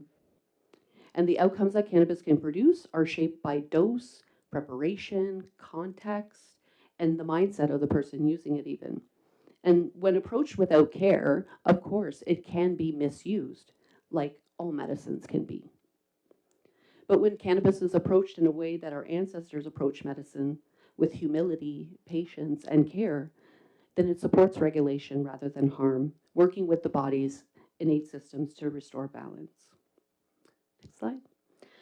Beyond the retail opportunities cannabis provides, there is huge untapped potential of creating a zero harm, zero waste system that offers community affordable solutions for food, fiber, fuel, medicine, biodegradables, energy storage and creation, affordable building materials. I could be here all day. Cannabis includes hemp, and hemp is the most sustainable, regenerative, clean, and productive plant on the land. The opportunities are endless, and it feels like a missed opportunity.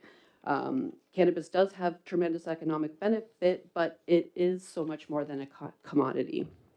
So just for the last slide in closing, many teachings remind us that healing and balance are found in remembering and listening to the body, to the land, and to the medicines that have always walked beside us. And we already accept plants into our daily lives. We accept coffee for clarity, tobacco for prayer, herbal teas for calm and relief. So we must ask ourselves gently, honestly, and together, how can we reject a plant that Creator designed our bodies to recognize, to interact with, and to heal alongside? My journey with cancer wasn't an accident, and cannabis is not an accident either. Creator doesn't make mistakes, and we were not created as empty vessels. We were created with the wisdom of this plant already inside of us, in our endocannabinoid system. And if harm has been associated with cannabis, it did not begin with the plant itself. It emerged when relationship faded and understanding was interrupted. So the invitation is not removal, but reconnection, not exclusion, but inclusion. When cannabis remains in the circle of care, education can become a guide and not fear. Because sovereignty doesn't grow from control, it grows from remembering how to relate responsibly to what has always been here. Thank you very much. That's it. If you have any questions, I would be happy to answer them. Okay, thank you for your presentation. Any questions or comments? Go ahead, Carrie. The cannabis that you're using, is it considered medical marijuana, or is it just whatever? Well, if you were to ask me, I would say that all cannabis use is medicinal use. It's really just our intention that is the factor. Anyone else? Before we move to the second part of it? No, I guess. Okay. Thank you. Thank you.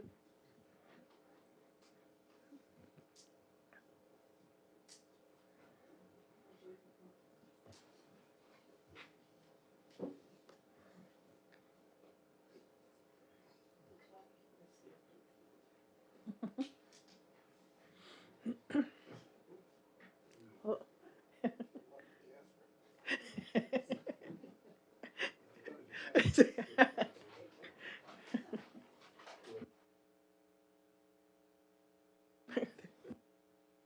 Yeah, you're good.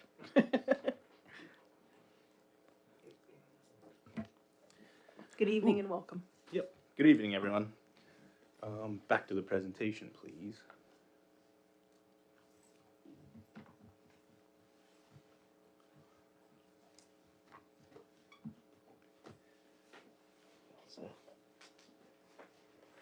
Okay. Good. Okay. Okay. Good evening. For this portion of the presentation, we are going to focus on the economic impact of the cannabis industry. This is an industry that is no longer emerging, but already rooted in our community, creating real jobs, generating income, and contributing to the local economic activity. Tonight, as JJ said, it's all about understanding the opportunities before us and the consequences of ignoring them. Slide. Okay. At its core, economic impact is all about people and paychecks. Here we have outlined how many jobs the cannabis industry supports, what those positions pay on average, and how much income is being injected back into the community. Based on a provided account, there are approximately 70 cannabis-related locations operating on the territory now. Using a conservative number of several local employees per location, acknowledging that some employ fewer and some employ more, this translates to roughly 490 plus jobs. These are real positions providing income, work experience, and stability for the community members. To put it into practical terms, each business disperses roughly $235,000 annually in wages. Again, these are based on conservative assumption of several employees working 36 hours a week at $18 an hour. And to take it an even step further, we can extrapolate this data and inject all 70 operating locations, adding up to over $16.5 million annually that flows directly into local households. This reinforces economic stability and increases our local purchasing power. And while job creation has the most immediate impact, the cannabis industry also drives new business development, creating long-term economic opportunity for our community. Slide, please. And that opportunity lies in the ability of new businesses to foster their long-term economic self-sufficiency within the community. Local businesses can create this ability by diversifying their investments, reducing reliance on outside sources of funding. And over time, this builds intergenerational wealth, skills, and ownership. The cannabis sector has opened the pathways for locally owned and operated businesses. Through these enterprises, we can generate further employment, develop managerial capacity, and diversify our economic base. The income from cannabis industry has also had the ability to provide the necessary startup capital that might not otherwise exist. This allows the reinforcement into other ventures within and outside the cannabis sector itself. Now, if we look past the individual incomes, cannabis represents a recurring revenue stream that has already entered our community.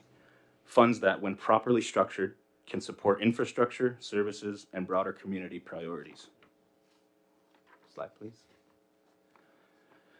And extending well beyond the businesses themselves, there are additional jobs created, new spending brought into the community, and greater diversification of our revenue streams. The industry supports a wide variety of roles such as tradespeople, security personnel, tech specialists, insurance professionals, etc., all contributing to the local employment levels. And when it comes to additional spending, this is the same concept as impulse buys, where visitors drawn to the cannabis businesses on our reserve also support local restaurants and shops. This in turn helps to create a self-reinforcing economic cycle that is easily repeated over and over again. Now, revenue diversification may be the most critical point in a long-term economic standpoint.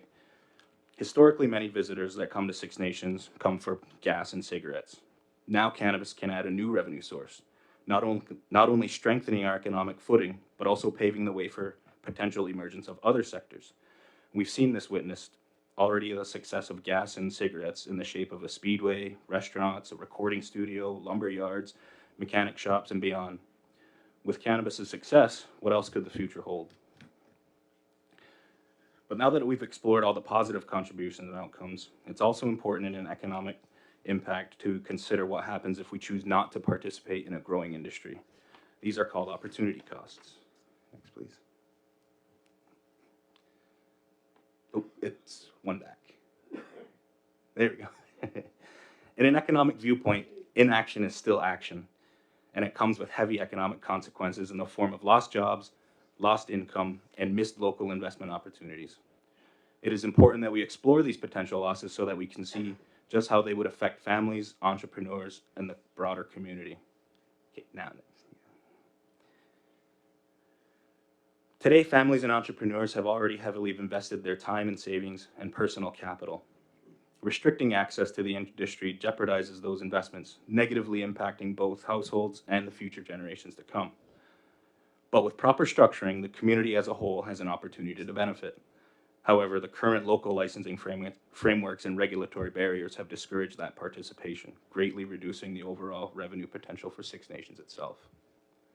And the reality is, the cannabis businesses have provided immediate income and opportunity that no other industry can match in terms of scale or timing. Without the cannabis industry, replacing these benefits would be extremely difficult and ultimately result in regression. But beyond the numbers and economic metrics, cannabis industry also plays a significant role in strengthening community cohesion through sponsorships and social contributions.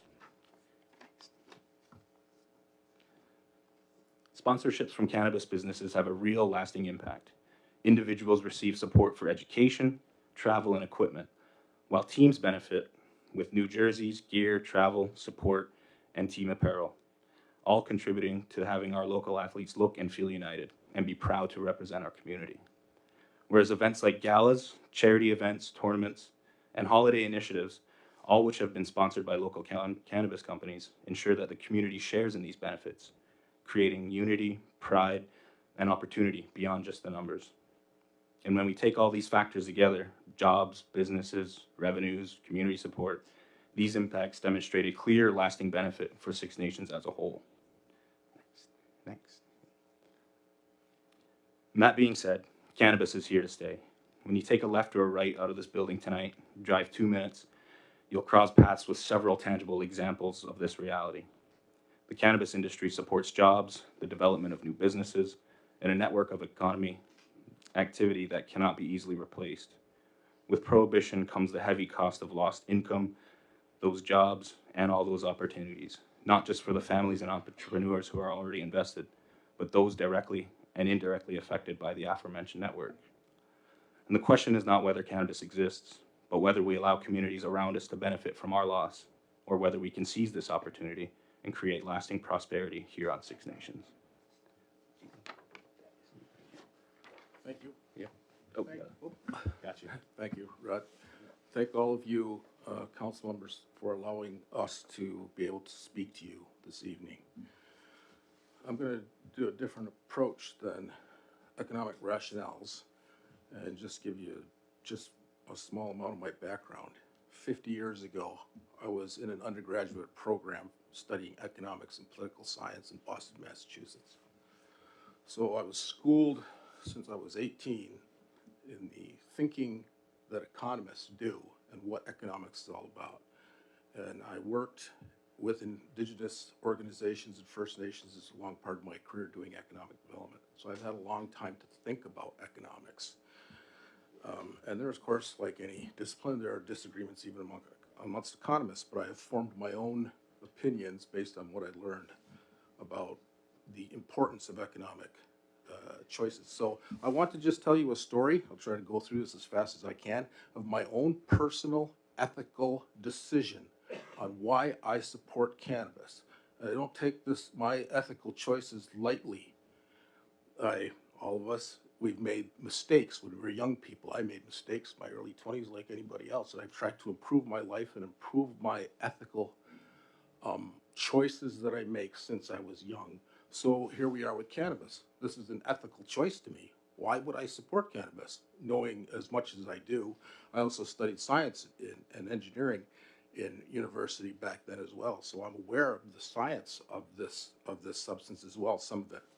So my ethical choice is economic driven, which is why I'm here talking about economics. And it goes back to 79 when George Washington launched the Sullivan Campaign into New York State to burn all of our villages. Well, I'm aware, as many of you are, of that history. Why were we overcome by colonists? Is because they had more economic might than we did. They burned our villages. But I want to tell you, in their diaries, the soldiers were noting, and they were told, I thought we were invading savages and heathens. These guys live better than we do. This is part of the historical record. Why did the Haudenosaunee live better than those colonists? Because we understood the imperative of economic survival. Why did we cut down an extra tree? So we had extra firewood in case the winter, this one, lasted longer. That was our thinking. So in their journals, and you can Google all this stuff, Colonel Peter Gansevoort, Indians live much better than most of the farmers around them. Their houses are very well furnished with the necessary household utensils. National Park Service at the time found not the crude bark huts or longhouses they expected, but orderly rows of houses built of hewn timbers and frame houses with windows. Lieutenant Eucarius Beatty's journal, 7079, he was part of the invading force. Strong homes with strong chimneys and glass windows.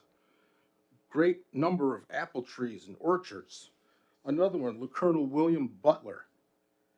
Shingles, stone cymbals, stone chimneys, square logs, glass windows. So many of us believe that we are supposed to accept a lower level of economic living because, and I'm working in economic development, I came across this, people saying, well, we're not supposed to, money's evil, we're not supposed to have economic imperatives or try to get more economically. But economics to me is survival. It's food, shelter, clean water, potable water, clothing that is better than the clothing we used 50 years ago because now it has more resilient qualities to it. All of these things come into my mind that economic survival is a part of our culture that goes back 100,000 years. That's why we have so many objects around here. That's why I'm wearing a raincoat that repelled the rain on the way in here. This is economic imperative. Things that get us out of life-threatening situations, not only as an individual, but as a community. So when I look at cannabis, I'm aware of other psychoactive substances. I grew up in the hippie days in the 70s. I used to have long hair down to here, and I was smoking a lot of cannabis. That's what everybody was doing. And people were doing other things as well.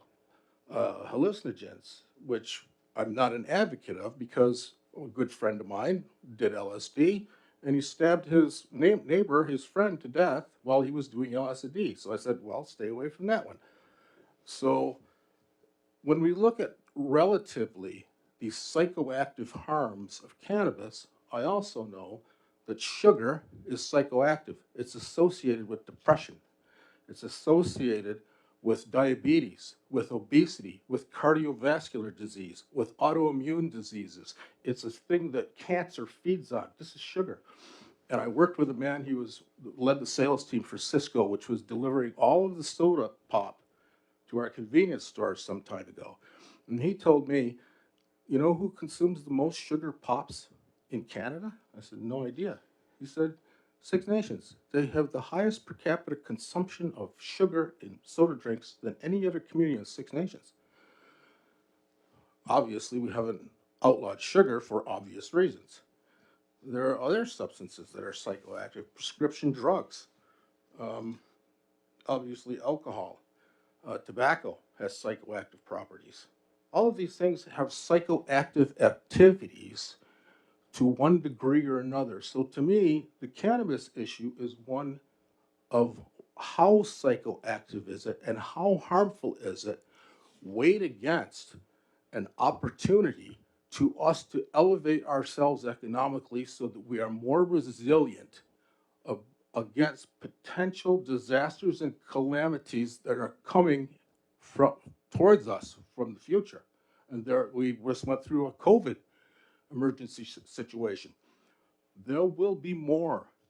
That's not the end of external threats to us. So my ethical decision was I choose to improve our economic standing. Right now, the Canadian government is involved in ensuring we're at a certain level. But there was a time we didn't have any external government ensuring we're at an certain economic level. We stood on our own 2 feet, and we can still do that in the future for the safety and security and well-being and nutrition and mental health of the people who are younger than us. So to me, it was an ethical decision. I do not advocate anyone become addicted to cannabis. I was always told moderation is the key. Moderation. When I played lacrosse in Ashwegan, in the locker room before we went out on the floor, everybody had a shot of whiskey. It's a psychoactive substance. Not that they were advocating alcohol abuse, but they used it in moderation to calm us down so it would reduce the mistakes that we made for the first period of the lacrosse game. It was used in moderation, and it was used in an intelligent manner. You guys need to calm down. You're jumping all over the place. Have one shot, go out there. One shot of alcohol isn't really going to harm you as long as you're not abusing it. So I think that cannabis has many benefits. In me looking at the benefits, you heard a story about terpenes. I was talking to JJ about terpenes earlier. It has anti-cancer qualities. That's in the cannabis. And it's not the THC, but it's in the cannabis. People who are smoking cannabis flower are getting terpenes into their body, which have beneficial health benefits. So my choice was that I choose to advocate for the opportunity that the cannabis industry can bring to us in getting more families, additional families, at a higher economic level for the well-being of their families and their young people. Thank you. Thank you. Is there any questions? No? Okay, thank you. Oh, Cynthia does. Go ahead, Cynthia. Yeah, can you use your mic? Bear with me here. I just went out of that too. You were talking about the number of jobs, and I think I tried to put a note here. There were 70 locations, and then it said 7 employees, and then 490 plus jobs. How many? That's where I want clarification. We have a spreadsheet that brought these numbers. We can share that with you, of course, and leave it with you. I didn't bring extra copies. I just have my copy in the one I gave you because I didn't know we would need to share it, but we're But I happy to mean, share it. without doing that, can't you see where it's at? Is that what the total is? Like for these 70 locations has created some 490 jobs? Yes, it was built on an estimation of the average employees in the cannabis business. So there are some here that are very large and some that are probably 3-people operations. We tried to figure out, it is an estimate of what we think the average number of jobs is created by the average business. So of course, if you have some that have 100 employees in it, I don't think we have that yet, but it's going to elevate that average number and take it up another notch from like 7 to 8. So we started out with a higher number, and Rod said, I think that number's too high. We talked about the reasoning going into that number of our estimation of 7 jobs per cannabis business, so we lowered it from 10 down to 7, which is a more conservative estimate of the economic wherewithal that's created. And we also have in the spreadsheet the impacts with numbers of the capital that's created from these businesses that can be used to diversify into other industries in the community. And we've witnessed this from the GRE guys. They have diversified. It's a sound business principle that any business person is going to tell you. You need to diversify and not have all your eggs in one basket. So there's just a number of other businesses that they have funded. And they're here. We can see them all. See them out the window when we walk out the door. So that was the benefit of more economic wherewithal that is good for our resilience economically, and of course it creates other jobs. So we have enough jobs for our young people. When I was young, everybody had a job worked off the reserve, except maybe for the farmer's store in Ashwegan and a few others, and Wag's store down at Town Line. That was what we came into when we were young. So it's getting better. But I still would propose that we need to be stronger.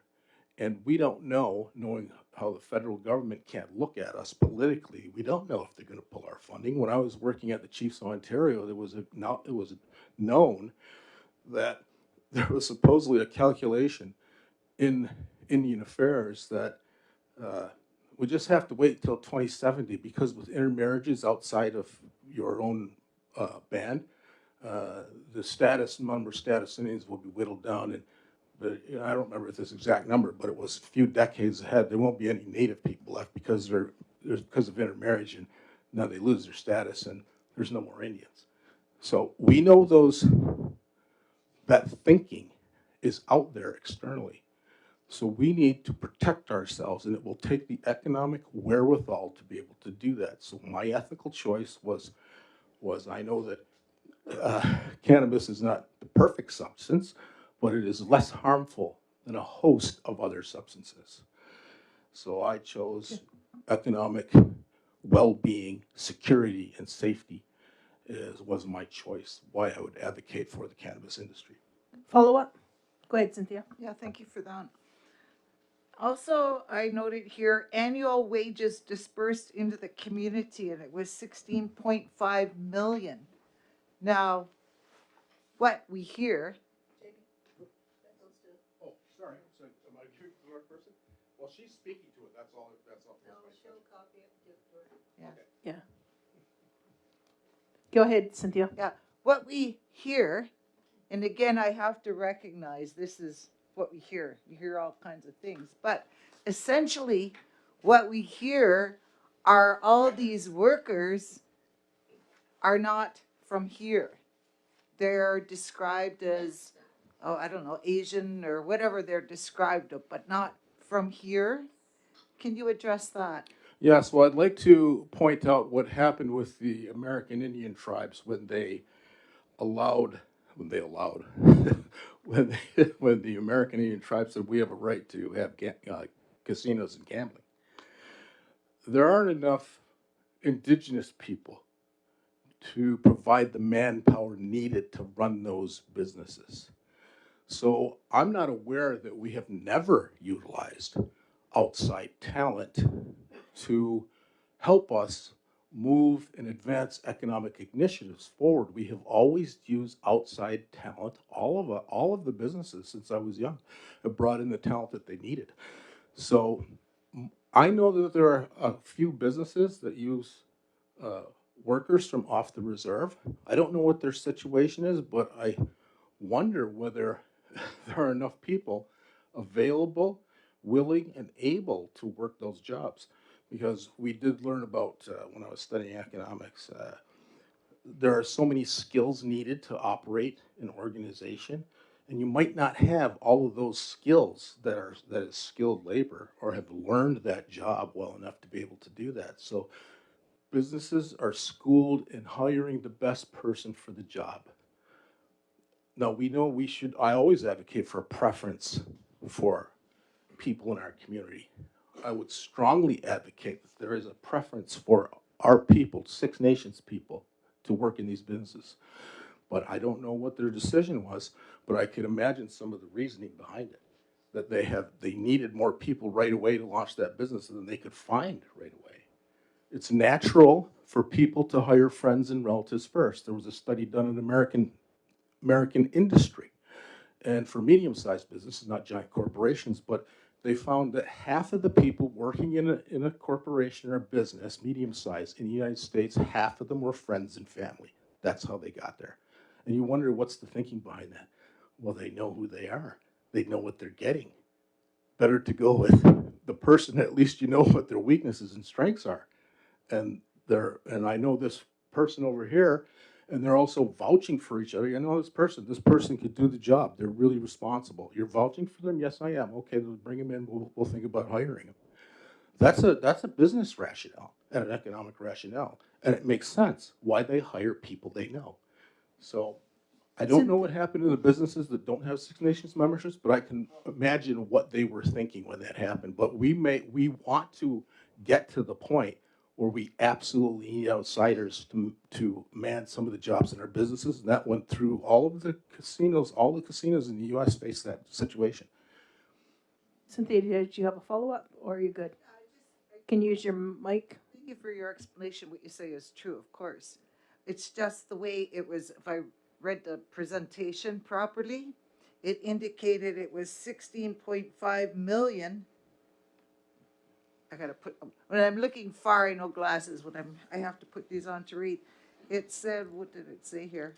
Dispersed into the community, which makes me, the reader, understand of these monies generated, it's going back into our community, which would be a wonderful thing. That's what prompted the question, because visually, what we see or hear, it is not people from here.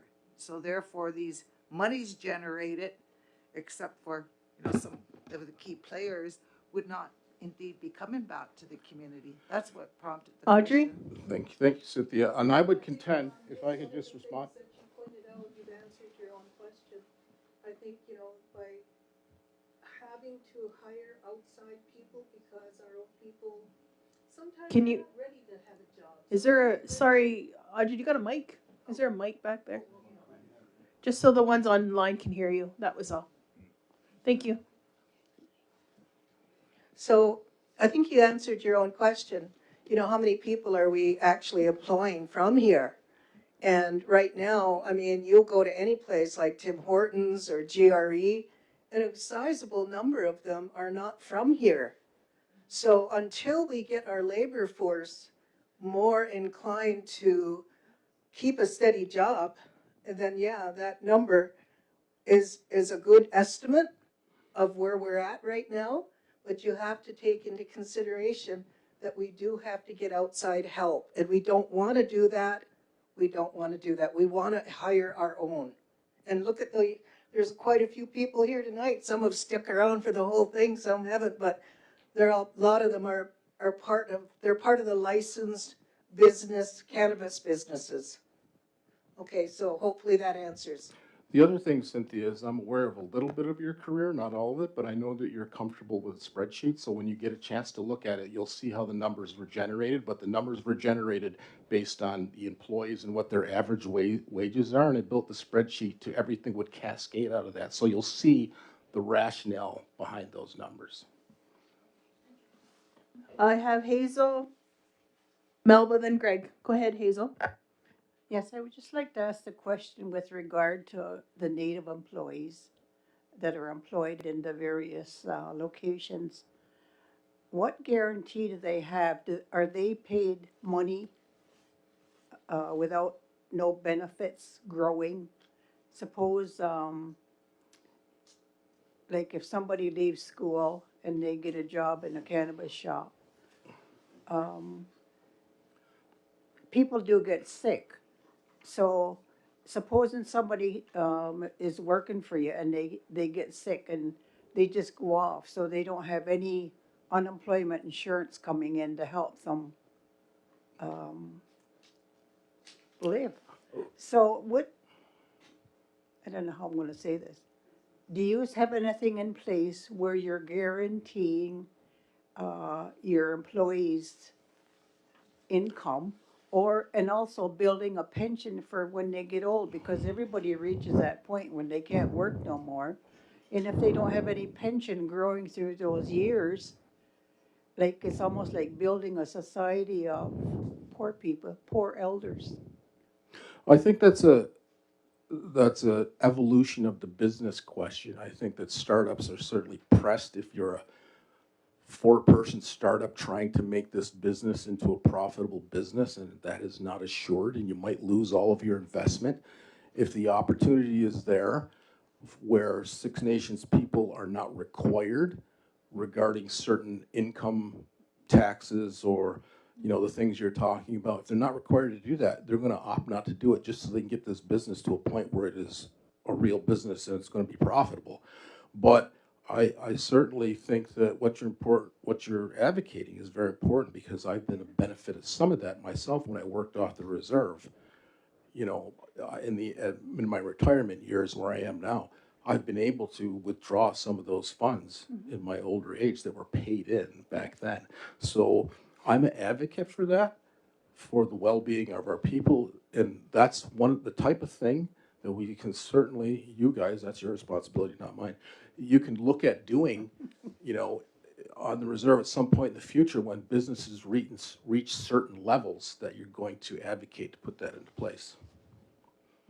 But right now, knowing how hard it is to start a business, I can understand why if the employee gets a certain wage that they might be satisfied with that because this is their opportunity to have a job. And a lot of the young people are working these jobs and they're probably not worried about their pensions at this point, although we would say you should be. But those are the types of things that I would say would be good to be able to put those into place once we get to that point where our businesses are strong enough to do that. Melba, then Greg. Go ahead, Melba. Hazel, can you just? Thanks for your information. Jamie, we all realize that the people that we have in our community are necessary at times. They're not from here. They don't, some of our people don't have the education, experience, the skills that are necessary. Health services certainly realizes that. Social services, I think it's all across the board. But what the big difference is, the background. There's background checks that are done to ensure that safety, as you mentioned, security and well-being are in this community. So what I'm asking is, what is the cannabis community as a whole going to do about improving that? Because you hear people say they're in fear. They don't know if they can go in a store. Who are these people? Are they going to be attacked, or what is going to happen here? How is that going to be improved by everyone that's in the cannabis business? Well, how I will respond to that, Melba, is that I am also an advocate of engaging and formulating the regulatory apparatus that has now been worked on right from the beginning, since they've announced in November 2017 that we're asserting our sovereignty and we're going to get into cannabis industry. That's something that could be spoken to and engaging with the community in a more extended manner, but engaging with the owners of the businesses who is going to be, the onus will be on them to address that situation. So I think, I'm not going to tell you, we're just coming out of the gate here. I'm not going to tell you this cannot be done correctly. I believe it can, however people see that. It can be done in a manner that meets the expectations and the desires of people in the community across all community members. I believe that there are solutions there now. After having been involved in thinking about this now for, we're going to come up to 8, 9 years now, those solutions have not been brought to bear yet on what can be done. And some people say fixing this situation with the cannabis industry. I'm aware of many, many solutions to how this could be improved that addresses many of the concerns of even people who are against cannabis, and it addresses what they are concerned about. Those solutions exist, and I believe I would like to see council engage the community in a longer discussion than just what has happened in the past. I believe that there's inadequate information all over because you guys aren't in the cannabis industry. You don't have time to research every single thing in the cannabis industry, but the people who are in the cannabis industry think long and hard about all of these issues because it affects their livelihood. How should this be done? How can it be done? How can we solve this? What are the solutions here to all these problems people are identifying? And I have heard many solutions, and I think they're out there. I think that this can be approved and done in a manner that benefits the community in a benevolent and benign way, reducing many of the harms and risks that people are concerned about. Okay, I'm going to go to Greg, and then we'll go to your number 3, Audrey, the new candidate, the presentation. Yeah, thank you, Chief. Yeah, thank you for the information. Yeah, it was well presented in both groups. Just as you know, we here in council, we sign an oath to protect and also promote the health and safety our community and community members, like across the board, regardless of your opinions or what views you have, right? I just had a couple just general questions. I think you answered part of the second one I was going to ask. The first question is that do you think that it's, you know, there's certain acceptance to having partnerships that are not First Nation members or not Six Nation members being involved in this industry? What is your feeling on that? I would go back to economics training. What I was told long ago when I was young, there are rationales behind bringing outside investment. And this is what nations around the world have tried to do because they see an opportunity there, but they don't have enough money to pull it off. So they'll go to this other country and say, would you be involved in this as a partner, as an investor, or give us a loan? Because, or literally some of these countries, we're sitting on a gold mine. If we can get this business going for our nation, we can elevate our people out of the poverty situation that they're in, all of our population. So we need help. We need outside investment in order to do that. And to go back to the American Indian situation with the casinos, they didn't have all the money to launch all those casinos, which now has elevated the economic wherewithal of their communities. They brought in partners, investors, people who gave them loans, outside expertise who were very skilled in operating casinos and very skilled in starting casinos. So there is a rationale for bringing in outside investment. I agree with personally, is my choice, I agree with the majority ownership of Six Nations people. I think the businesses should be majority owned by Six Nations people, and I don't think there's much disagreement about that. What is the level of outside investment? What's the opportunity? What's the opportunity? Do you have an opportunity to build a $100 million business? If you bring an investor at 49 million, and he puts 49 million in, and now you have a 100 million business, business people are schooled, and yes, you need to do that. You need outside investment in order to launch this business and make it a viable business amidst competitors. You know, competitors in your industry who are going to try to beat you and make sure that everybody buys from them. So that's an issue with launching a business. How much investment do you have? And do you yourself or your partners have enough money to launch this business so it will in fact succeed? Do you have follow-ups? I would add one thing to that. In Verona, Yep. they had an investor from Vegas that started them off with a bingo hall for 10 years. And once they broke even with this investor, the investor reinvested in a casino there. It was short term, and it was based on the amount that they invested and maybe a 20% increase. But here we need to be not only the major player, but we need to have short-term investors. Okay, you got another question? Oh, more Yeah, questions. I think you answered my second question earlier concerning all sectors of the industry that you're in. Do you think that they should be licensed and regulated? I think there are strong rationales to not let everything run wild. I mean, that's why we have laws. That's why we had the Great Law. The Great Law was a regulatory apparatus to ensure that how we are conducting ourselves in terms of governance is making sure that we are doing it in a well thought out, ethical manner that takes into account everything that should be considered. So yes, I advocate a regulatory apparatus, but I also advocate one that works and assists the industry, because where those instances off the reserve where they have regulations, they're not put in there to just keep the industry down. They are put in there to ensure the industry will thrive in a wise manner that benefits the population. So you have to kind of like hit the sweet spot as far as what the regulations are doing, but also you have to make sure they're not annihilating the industry.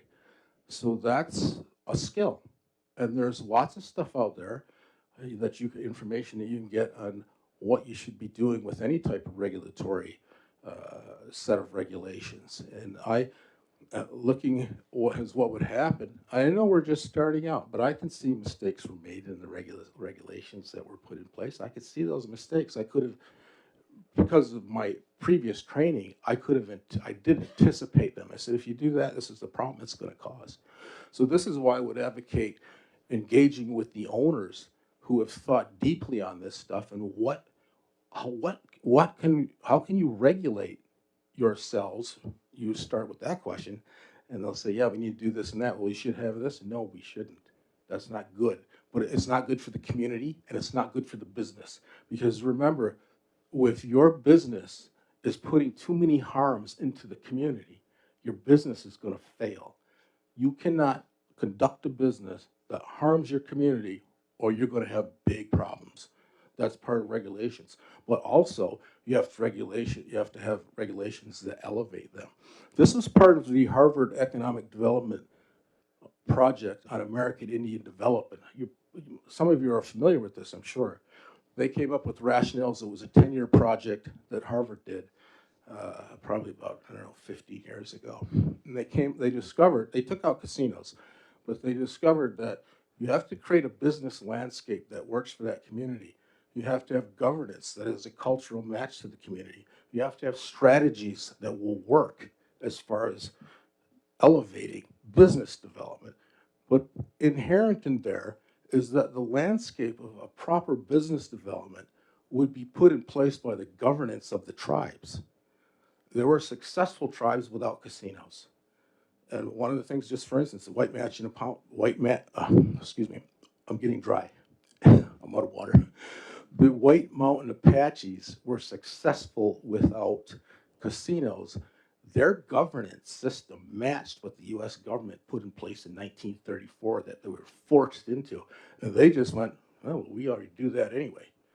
The Sioux in the Dakotas, they had a governance system completely different than what the U.S. government had pushed on them. And to this day, they are not the wealthiest tribe and they have economic problems. So that project was very educational.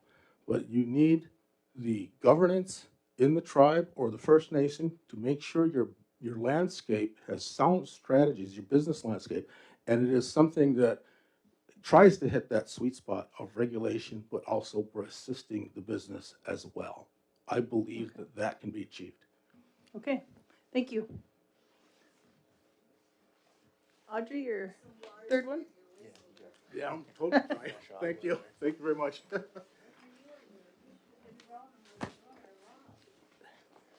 I fly. They said no. I volunteered to come and help. Yeah, we tried to get Jamie on the Cannabis Commission a long time ago, but he can't because he's related to Melba. You can't have a family member. Oh, Okay, so. Yep. We have our third delegation, which is Isaiah Kicknusway, and he's going to talk about the new cannabis law amendments. I just wanted to say that was really informative, and I'm really glad and grateful for the two presenters before me. That was really awesome how Jamie kind of brought everything together and was able to articulate correctly what kind of needed to be said, and it really segues into my presentation about myself, I guess. So I'll introduce myself. My name is Isaiah Kicknosway. I'm an Anishinaabe from Walpole Island First Nation. I've been a guest here for about 20 years. Now basically settled here with 4 kids. And I'm representing Kimosabi, which is a licensed producer through the Six Nations Cannabis Commission. And to give you some insight into, I guess, the business from licensed producer through the commission side. So if we could start the slide. Yeah. So this is a video. I don't know if it's able to be played. Do you have sound for it?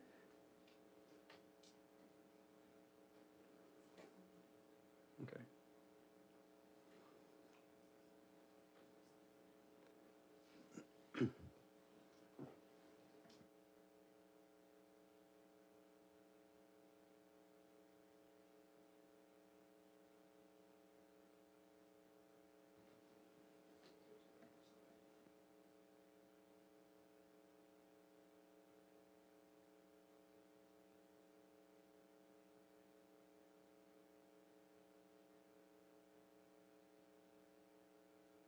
Until she gets it going, do you want to continue? Yeah, I guess I'm not sure if it was able to be connected or not, but in that video, it was basically created by Athena, which is a nutrient company that we use their products in our facility, and they offered to come to the facility and shoot a video that would kind of highlight our facility. So it's out on social media, it's out on Instagram. Anyone can come take a look at it. From that too, I'd also like to invite the entire council and administration to come see our facility. That's an open invitation. We really feel that there's a need for education in the community about cannabis, and especially leadership. You guys are making decisions that impact a great deal of people. As you can see behind me, the gallery is full. So us at Kimosabi, we really believe in an indigenous regulated market. That's been from the get-go, is that indigenous people should be regulating their own communities. And with that, we were one of the first to gain our license through the SNCC in 2020. And we believe that cannabis is a medicine. Again, like Jamie mentioned in the first part of the presentation, that it's a really healing plant, and that we want to be able to provide that for the community here, and have confidence in everything we bring to the table in terms of products, that it's produced by us, and it's going to help you. It's not going to have any contaminants or issues with what you're actually getting. That you're getting what we put on the bag, and that it's quality. So if that video cannot play, we can go forward.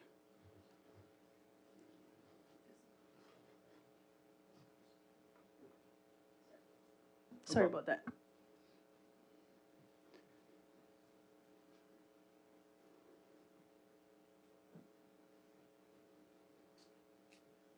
So next slide.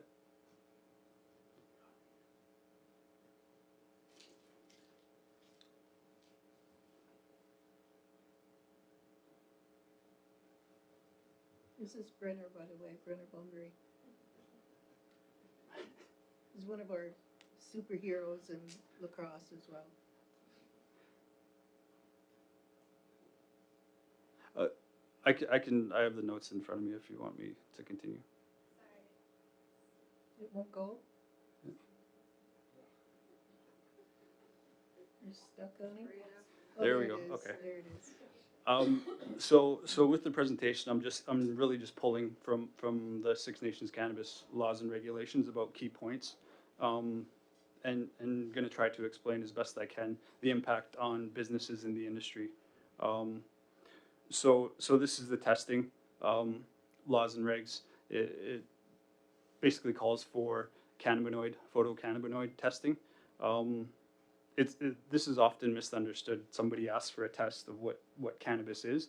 This is the most likely answer you're going to get. What's the THC percentage? What's the CBD percentage? And it kind of stops there. With that, to kind of inform everybody that there is cannabinoid testing, there's microbial testing, there's pesticides, there's insecticides, there's heavy metals and solvent testing also. When you go to these facilities and submit your product to get third-party tested, it's basically like a menu. You can pick out whatever test you want. And from us at Kimosabi, that's what we do. We make sure that everything that goes out the door is within spec of these tests, and also that the cannabinoid test is accurate, so that if it says you're getting this amount, you're getting that amount, and it's going to be clean. So just to share that, I think it's great to have in the laws and regs. It's beneficial for everyone. It gives confidence to the consumer and the community that there's quality product out there. So next slide. Yeah. So this is the THC limits. Currently, on the right, you'll see the previous laws and regs. The Canada current laws and regs and other producers. This is kind of to point out, much like Jamie said in the previous presentation, is that it takes approximately 1 gram or 1,000 milligrams of RSO, which is an extract, to be prescribed daily to combat somebody in her position with terminal cancer. So it really limits what we can do as producers to satisfy that need of medicine. In addition to that, it really limits most products we can make, really. And it puts us at a competitive level with Health Canada. Opposed to other producers, they don't have typically any limits, and typically they're untested for all of those lab tests that I mentioned at the beginning. Next. This is the current packaging restrictions. I'd have to say I 100% agree with the child-safe packaging, the cultural limitations, the limiting the appeal to kids and access also.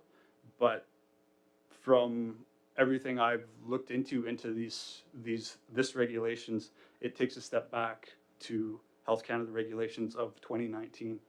Health Canada has actually moved on from not including any cutout window, which they've amended, I want to say, within the past 2 years.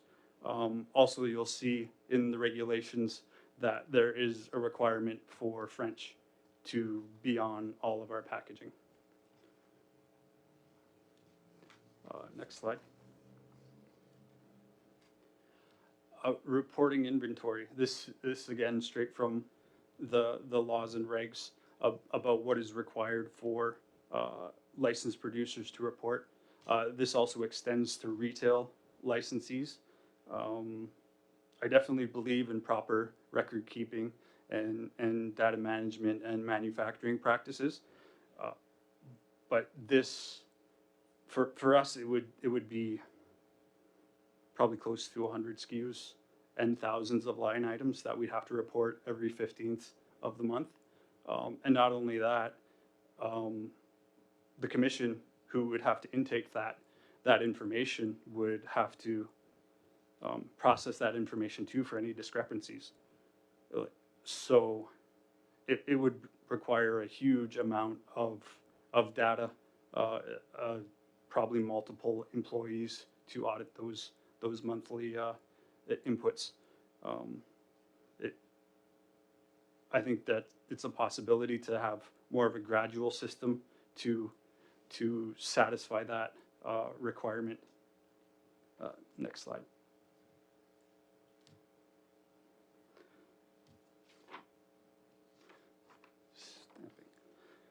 So again, this is another regulation directly from the Cannabis Laws and Regs, November 27th. This is stamping and distribution of all cannabis. In it is said to be through the Six Nations Cannabis Commission. Currently, I don't believe there's the capacity for the commission to handle that type of influx of inventory. Not only that, the application of stamps is a tall order for even one store. Based on averages that I've heard, it would be approximately 4,000 per store of stamps that would need to be applied by the commission. That's a big number for one. And if we quote the approximately 70 stores that are currently potentially operating on the territory, the numbers get pretty large. Next slide. This slide is just a licensing comparison through information that I was able to source through the Health Canada, and also understanding a little bit about the licensed producers aspect. Our license fee for a cultivator and a manufacturer would double along with the compliance costs for us to provide that inventory to the commission. It would be basically another job that we would have to absorb the costs. Also, the new packaging and labeling, that would also be another cost that would be to us. In addition to that, in the laws and regulations, the input of a 30 to 33% cost to each product is a very large percentage, and I definitely agree that the commission and elected council needs to maintain solvency, I guess you could say, or maintain themselves as a business for sure. But to me, that's a very large percentage of an already oversaturated market. We're, as a licensed producer, we're also competing with other producers, unlicensed, licensed and unlicensed producers on the territory, and then producers from other places also. Next slide. This is basically a chart of the differences between, and I'm really not saying that Health Canada licenses or federal licenses are the way. I'm just pointing out the differences between the two aspects.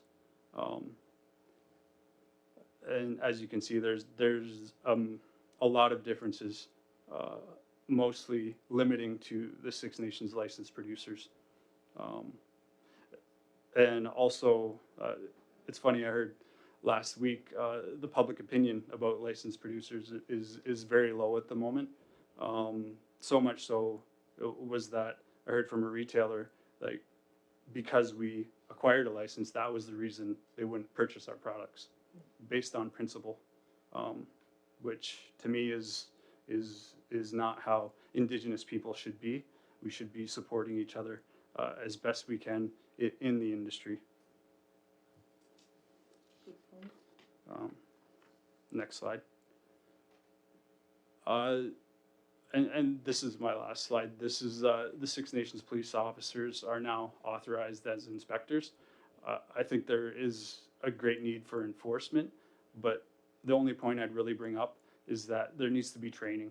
It really has to understand what the difference between a licensed facility, an unlicensed facility, licensed product is, to differentiate that.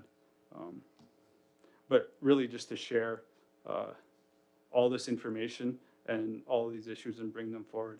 Like I said, I know it's been great to hear the dialogue and the presentation so far, and I know we really fully support Indigenous cannabis and regulation. It's bringing these words and pointing these things out so that there could be more, because we've been really trying to navigate this and communicate and educate with council and leadership about these issues for a number of years now. But it really seems like now is the time to have these conversations. And like I said, I appreciate everybody listening.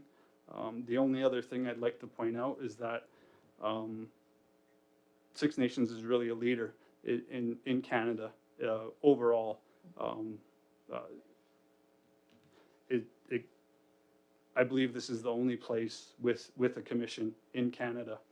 But to say that there's also tribes in the States that are going through the same thing, and all Indigenous territories are kind of going through this same aspect of the federal government, provincial government, state government, whatever, they are creating laws outside of the territory, and it affects Indigenous people. And to me, cannabis is really an opportunity to have a portion of that benefit come back to the community. So thank you for your time. Thank you, Isaiah. Very good. Thank you. Okay. Thank you for your presentation. Is there any questions or comments? Go ahead, Cynthia, then Helen. Yeah, I wanted to thank you, Isaiah, for your presentation. And I think I know some of your relatives, maybe this Kiknashwe. Is it Myra Kiknashwe? Myra? Yeah. Myrna. Walpole Island. Myrna. That's my mom. Well, I knew her from when the earth was green, back at Western. Yeah. But anyways, it was very interesting, your presentation, and I really appreciate it. Going through just some, as in a sample of where it might be problematic or is problematic. So it was good to hear that and have a better understanding. But I'm just curious about that lady who had to have the medical marijuana. And I cannot recall the strength you said she needed in order to treat her condition, but it was higher than what is allowed under ours. So I heard that correct. Where would the lady get the medical, or is there just certain facilities that have that grade needed that would get a doctor's prescription? Okay. Hello? Oh, yes, like I was saying, sadly, the medicine that I need is not available at any Health Canada regulated store because of regulations. I have had to resort to either utilizing the illicit market or learn to grow and make my own medicine, which is what I do now. But I have a lot. I also am a cannabis health coach and educator, and I work with other cancer patients and teach them how to utilize the medicine. And access is the number one issue, and being able to, send people here is a great resource because I know that a lot of the medicine is clean and it's of good quality and it's of the right dosages. But outside of red market, there is a black market, and it's not ideal because of, like Isaiah was showing in the slides there, it's very unregulated and we don't know what we're getting, if it's of any quality, and if it is what they say it is. Does that make sense? Yep, go ahead, Helen. Oh, I just want to thank you for both of you, Audrey and you. I can't remember your name. For the information. I think it's really informative. And I'm a supporter of cannabis. Actually, I use it on a daily basis for my health. And I'm attributing using the cannabis oil as keeping me alive right now. I have very lot of issues with clogged arteries. And ever since I've been taking cannabis oil, my MRIs have been coming back as stable. I haven't gotten worse. I haven't gotten better. And when I tell the doctor that's what I tell the doctor, it's because I'm taking cannabis. He just goes, "Ugh, I don't want to hear that," he says. But really think that's what it is, because I've been doing the low dose. I do 20 plus 1 cannabis and THC. Plus I take gummies to help me sleep. I was having sleep issues, and I am using Kemosabe products, except the oil, because I couldn't get no Kemosabe oil, because I had to go to British Columbia and get my oil. Oh, is that? Anyway, it's really good information, and I wish we would have had all of this information and discussion when we were sitting down to make the cannabis law. What happened, because it was a new product, a new thing, we didn't have all the information, but we're learning so much from things, and I really like your information. Both of I liked hers, because I went to a information session similar to yours before with the National Cannabis Association, and I would strongly suggest inviting council to come down and look at your shop. I did. That Oh, was did you? one of the first things I did. 2121, fourth line. Your plant, your manufacturing. Yeah, Everything. it's Everything's really there. interesting. I went through one when I was out in BC with my nephew Landon, and it's very interesting to see how they make it and how they're so concerned with safety and all that kind of stuff, so there's a lot of issues right now with it. There's a lot of issues with the license, unlicensed. There's a lot of issues with the law. There's different issues, but everything's cropping up because we're learning as we go. The community is learning as they go. As a community, we'll get through this. We will deal with this like we've done so many issues before, but being able to share information openly with the council and to let you know our position on cannabis, I think is really important. And Isaiah and the rest of the delegates did a wonderful job of that. Oh, thank you for your information share. Audrey? I want to thank everybody for their information too. Isaiah, what you shared helped me learn more, which is always good. And I think it's you presented some good ideas, but council has to meet and we'll see where we go from there. But thank you again. It was very informative, and I do appreciate it. Yeah. Okay, thank you. All right, I do have the We got closing. Melba. Melba? Oh, sorry, Melba. Yeah, I wanted to say that I certainly had some takeaways tonight, and in fact, I've heard all the complaints about the odor. And I've never heard a complaint about cedar, sweetgrass, burning tobacco. So that's very interesting to me. And we've did it for hundreds and hundreds of years, so I don't think it's harmful for a bit of odor down Fourth Line, for example. I don't think it's there. No. I also wanted to talk about the mind changer. The Creator has put, I was always told, and many of you are told the same thing from the elders and the knowledgeable ones, that it's a mind changer, for example. Well, all of you experience the Western medicine, penicillin and Tylenol and all that. Yeah, so that is a mind changer. That's what that is. And it's my understanding in the long run, if you take some of this for long periods of time, you're in trouble with your health. It helps immediately, but not for the long term. So I wanted to say that I don't believe that anymore. So those are the couple of takeaways that I have tonight, and I certainly appreciate all the information and education and awareness and the respectfulness between the people who practice with the cannabis in their homes. I would hope that we don't have people getting greedy where they take to illegal cannabis, which the police are very busy with. Um, this council sponsors those people that investigate the illegal part of cannabis sales, and resulting in deaths many times. So I would hope that none of you here would go to that extreme, that instead of 2 cars in your laneway now, you want 3 and 4. Well, how can you drive them all at once? You can't. It's like Arnie General. Chief Arnie General said, a little story, why would I want another coat? A coat is to keep you warm. Meanwhile, a few minutes later, he talked about having 2 leather coats other than what he's wearing.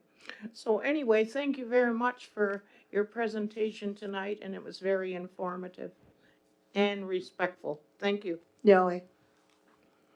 Okay, yep. With that, I will move on to the closing remarks, and said with the utmost respect, and we really appreciate your attention, your full attention, and the time. There actually are 6, so I'll give 5, and then there is George Dockstader will come to read a letter as well. He's with the licensed cannabis producers. Okay, so our first closing remark is cannabis is here to stay. It's not going anywhere. It has been here for over 50 years. My brother brought it home from Vietnam in a duffel bag. That was him. Of course, I never tried it because at that time beer was all I needed. But at the same time, yeah, it's been here for a long, long time. And the second one is licensed Six Nations cannabis businesses have a path forward, as you can see tonight, to work independently from council, but with the Six Nations Cannabis Commission to improve the industry in our community. The third one, we oppose the referendum as an outside company will be used, and it's not likely that they will reflect the Six Nations cannabis industry here, and questions may be biased, and also we're not aware of the intent. I'm sorry, I get choked up sometimes. I should have had water. And we are not aware of the intent of the referendum. Our fourth one, we reject the new amendments to the cannabis control law as there was no consultation as there was in 2019. And we need reasonable changes for moving forward, such as allowing the industry to improve with our input and our working with the Cannabis Commission. We do not want to deal with the illicit market when we can grow, manufacture, test, and market a safe, regulated product here at Six Nations. We're the largest community in Canada. We can do anything, and we can do that too. But we need support, like Jamie mentioned. There's going to be give and take, and it's going to be a long process, I think. And also, we can't speak for the others involved in the cannabis industry. And Isaiah briefly mentioned the ones that are licensed by the coalition, which is a separate group in the community, and also with those who don't believe in coming to having any kind of regulation, that they believe under their sovereignty and treaty rights they can do it themselves. So we are here specifically for the licensed cannabis growers in cannabis industry. We're involved with the Cannabis Commission, and that's where we want to stay.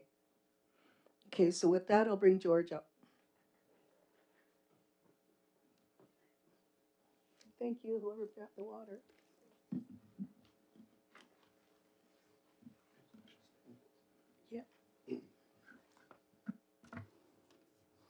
Hello, Scano. My name is George Dockstader. I'm from here in Six Nations. So I'm speaking today on behalf of 4 licensed cannabis producers operating in good standing on Six Nations territory. Cryocan, Legacy Farms, Green on 6, and Gasking. We want to be absolutely clear. All 4 licensed producers categorically reject the November 2025 amendments to the Six Nations Cannabis Control Law and Regulations. This is not a request for minor revisions. This is a rejection of the amendments in their current form. The amendments fundamentally change the regulatory framework that license holders agreed to. Specifically, regulatory control has been shifted away from the Six Nations Cannabis Commission and consolidated under Band Council.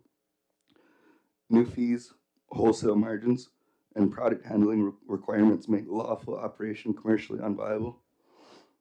Enforcement powers have been expanded in a way that exposes compliant businesses to police-led inspections, seizures, and shutdown risk.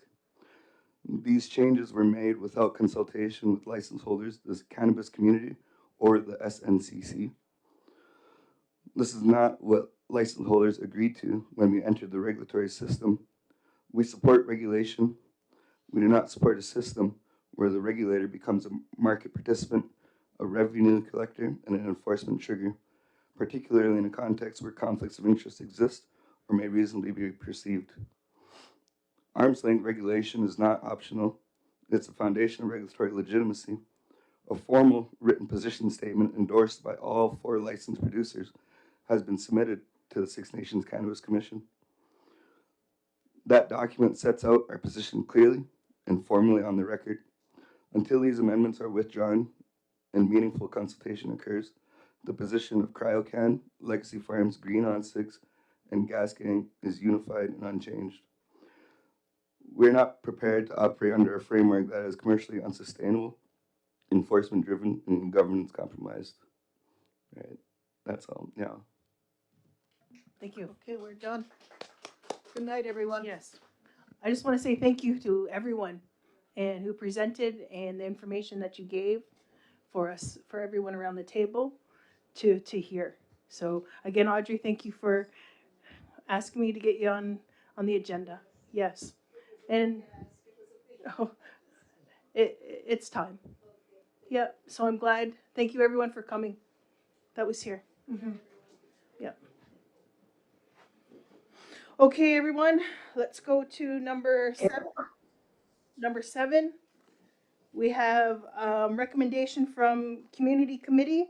It was moved by Carrie, second by Dale, that the Community Committee recommends the Six Nations of the Grand River 59th Elected Council to accept the Trans-Canada Indigenous Trail Initiative as information.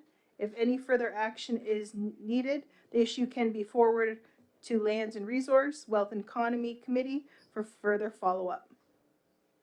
Go ahead, Dean. Thanks, Chief. So just a quick overview of what the Trans-Canada Initiative is.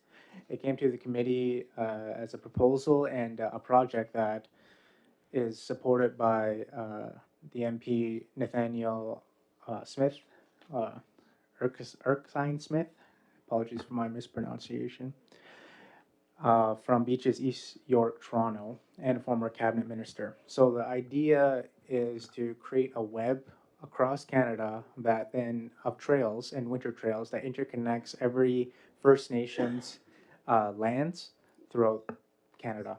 And it's a big project. It's something that is definitely going to take a lot of time, but right now they're in the planning stages and wondering, and the overall goal is to then create a working group of Indigenous communities, leaders. They're reaching out to chiefs and councils and agencies who may have an idea to then make sure that their nation is represented correctly, but also at the same time having their input on whether or not they support such an idea.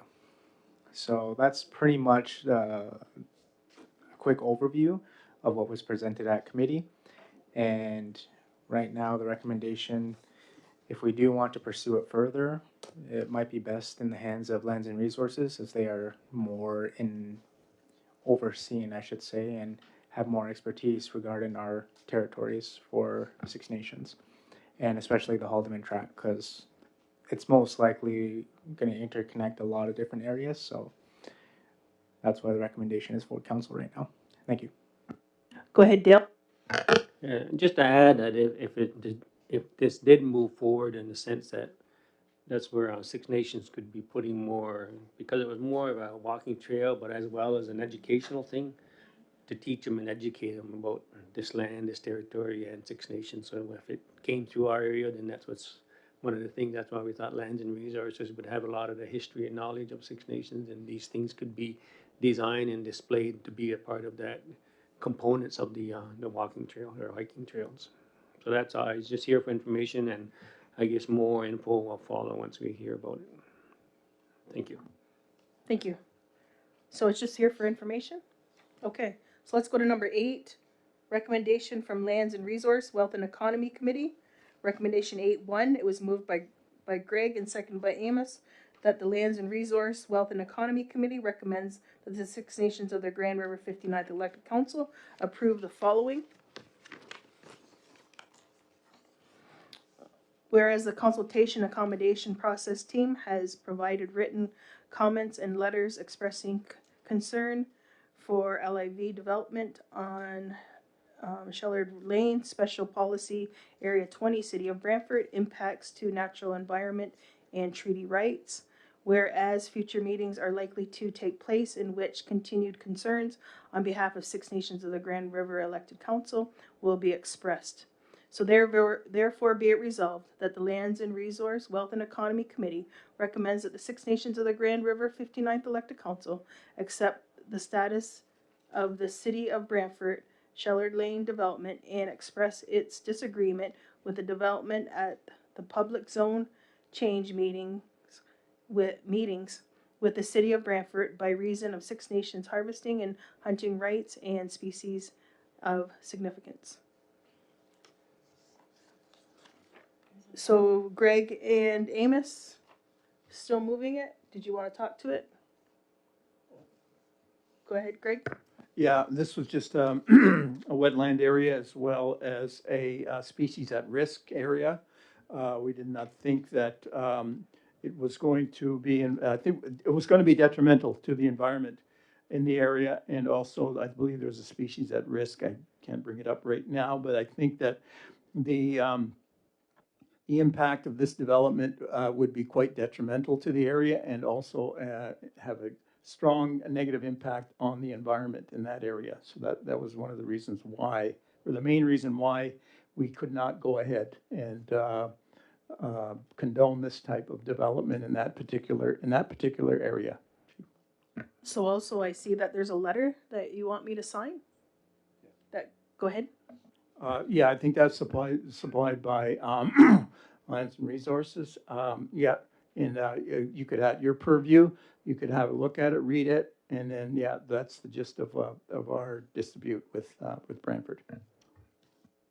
Do you want to put it in this motion also for council to? Yeah, if it's, that council authorizes me to sign the letter, the disagreement letter. If we can just add that also. All right, so it's been moved and seconded. All in favor? Anybody opposed? See none, carried. Waive second reading. Moved by Greg, second by Amos. All in favor? Anybody opposed? See none, carried.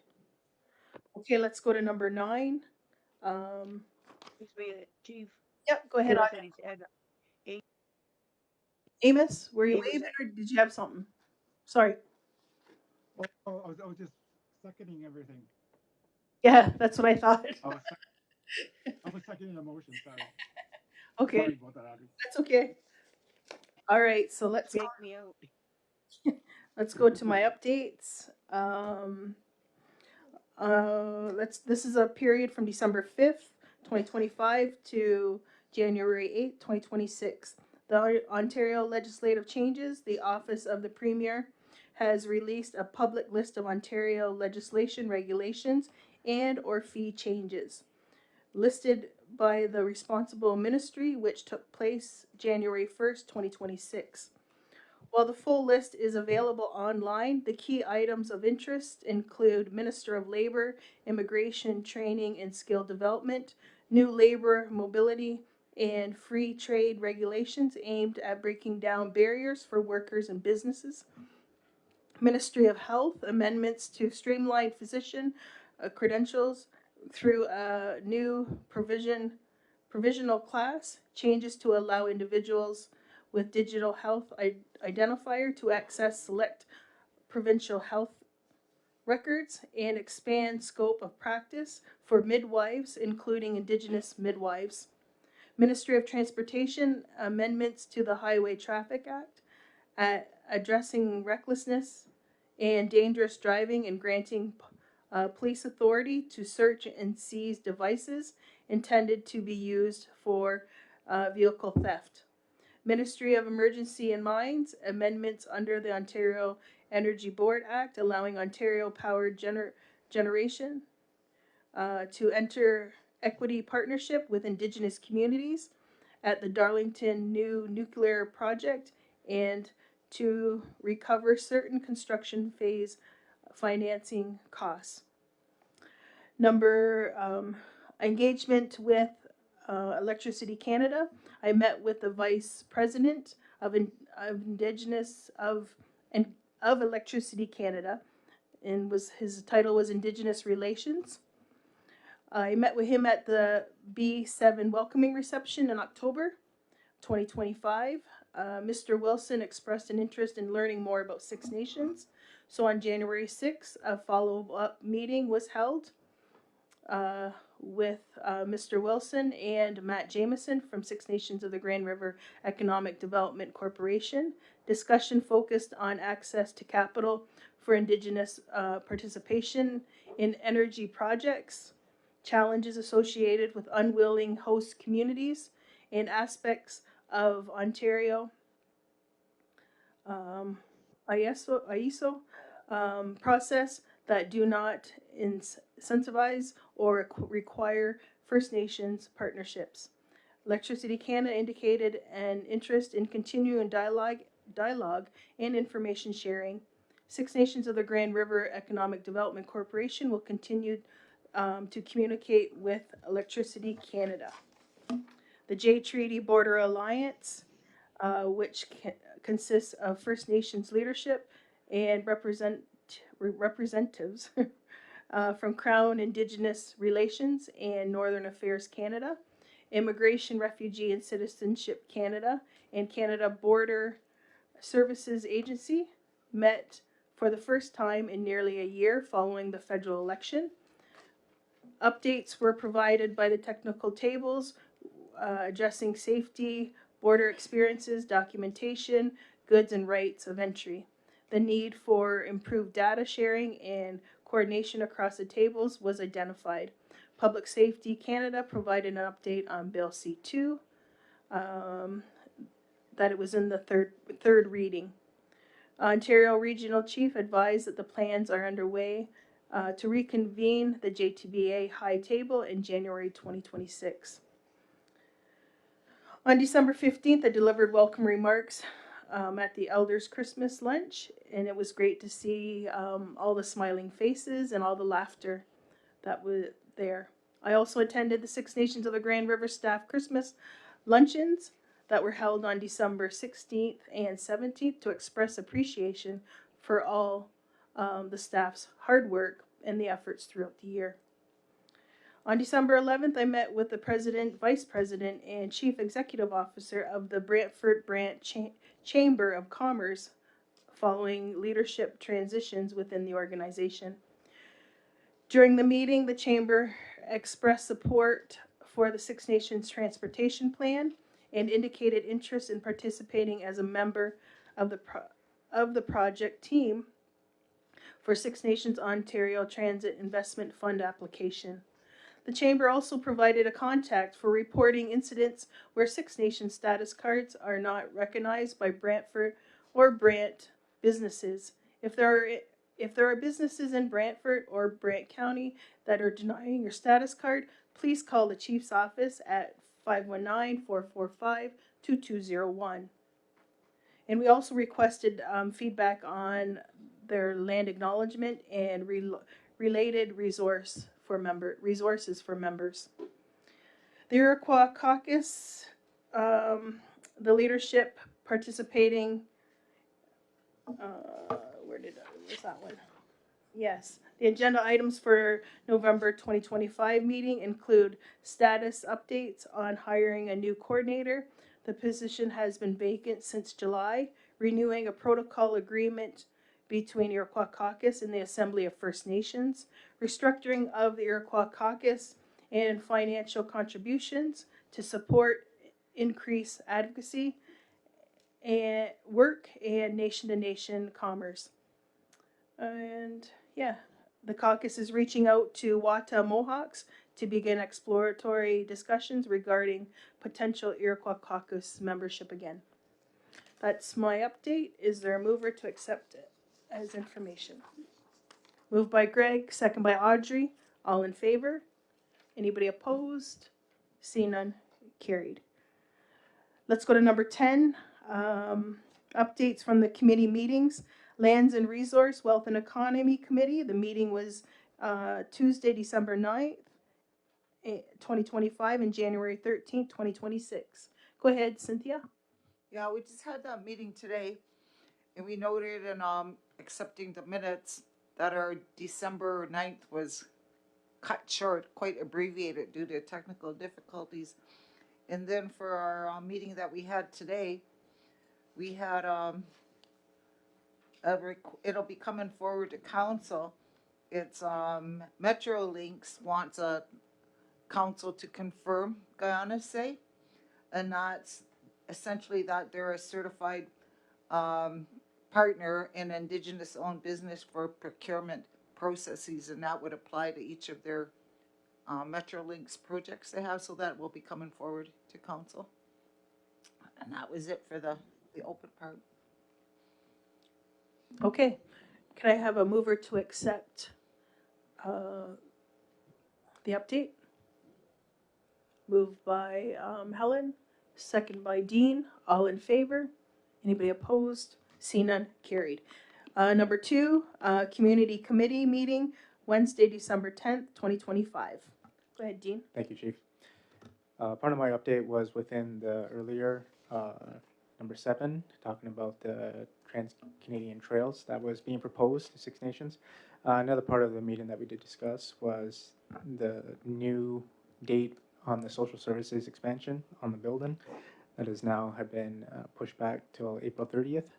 So a little bit more time regarding the building, and then we'll have a brand new building up and ready to go for our social services and childcare.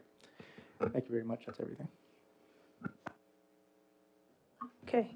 Can I have a mover to accept the update? Moved by Carrie, second by Dale. All in favor? Anybody opposed? See none, carried. Let's go to number 3, Built Environment, Climate Adaptation, Lands and Membership Committee. The meeting date was Thursday, December 11th, 2025, and Thursday, January 8th, 2026. Go ahead, Dale. Thank you. As part of our group, one of them is the environment, and I know Sarah's very appreciative of the new staff she has. It allows her to do more work. I think she has three additional staff now, so she can do a lot more work with her staff and the research and stuff that they're doing. Some of the bigger projects I know everybody is well aware they're working on is some of the importation of film, and I know they're working with Greg's committee on justice to look at the bylaws, so they are looking and working on that to get it improved, updated, and approved, and before too long, hopefully before too long, it'll be coming to council for approval. Some of the other things they're still looking at is the gas wells, and I know she's going to be looking at possibly, I guess, putting a proposal together on the expense on what it would cost to close one of the most hazardous ones, I guess, so that'll be coming as well. Some of the other things there were a few things they're working on, but other than that, she was very appreciative of her new staff that she's hired to allow her to do more work. One of the other areas that I'm going to go on, I know I've shared this list in the past, but I haven't done it in a while, but I'll share this new one that Derek has sent out as of January. And I'll just go through some of the projects that he touched on in relation to updating as well. Everybody knows about the new hospice that's there. I know that back in late fall, the design was 66% complete, and they're being reviewed by a two architect at this moment. And one of the other issues I have is I guess that wasn't part of the original cause, was the access road and all the infrastructure that's going to be had to service that place. So that's one thing is being worked on, and it's going to impacting the other services or other facilities that are being looked at. For example, take into account the new police station expansion is pending, I guess, subject to funding. Gownie High School, and then proposed work that may or may not happen at Polytech in the future. So one of the things they're looking at is primarily the wastewater area in relation to how it can best be designed and upgraded to service all those facilities. One of the other projects is the new Iroquois Lodge as well. HDR, which is Henningsen, Durham, and Richardson, who's the architect. I think they're working on with the staff, I guess, in regards to the spatial requirements of the building. And then tech services is developing terms of reference to look at the infrastructure, the road, the water, the wastewater, and sewer to be able to service that building in regards to the location, which is probably on the east end of Sunrise Court. The public library, I know they've been meeting and they've been looking at they're redesigning that building, but I guess the consultant is working on that floor plan based on all the input from the various entities that were involved. I know there's a library, lands and resources and records, so they'll be bringing a new concept, so that hopefully that'll come back to our committee and then back to council. Again, that I touched on with Gowanea. The project is going, it's on schedule. They've had really no issues yet, other than the only other one that's going to be pending is the infrastructure stuff in regards to the wastewater. And I know First Nations is working on that now. I know they started and they're proposed to be done in May 2027 with that facility. The records building, I know they're looking at some repairs there. I know it's I guess, it's kind of a Band-Aid fix at this time, but at least to do some upgrades. And the consultant is right now is working on the final report to be able to move ahead on those repair costs to the records building, existing records building. And I know Derek's been here with the closing the gap, and I know they separated some components. We're looking at some high needs project. So Derek is going to be finalizing that, hopefully bring it to one of our committees, and we'll be bringing it to council in regards to authorization before he sends it off to the ISC in regards to the approval of the high needs priority projects on the closing the gap on the infrastructure. The maternal and child center, I know we dealt with that already in regards to work being started on some repairs. I'm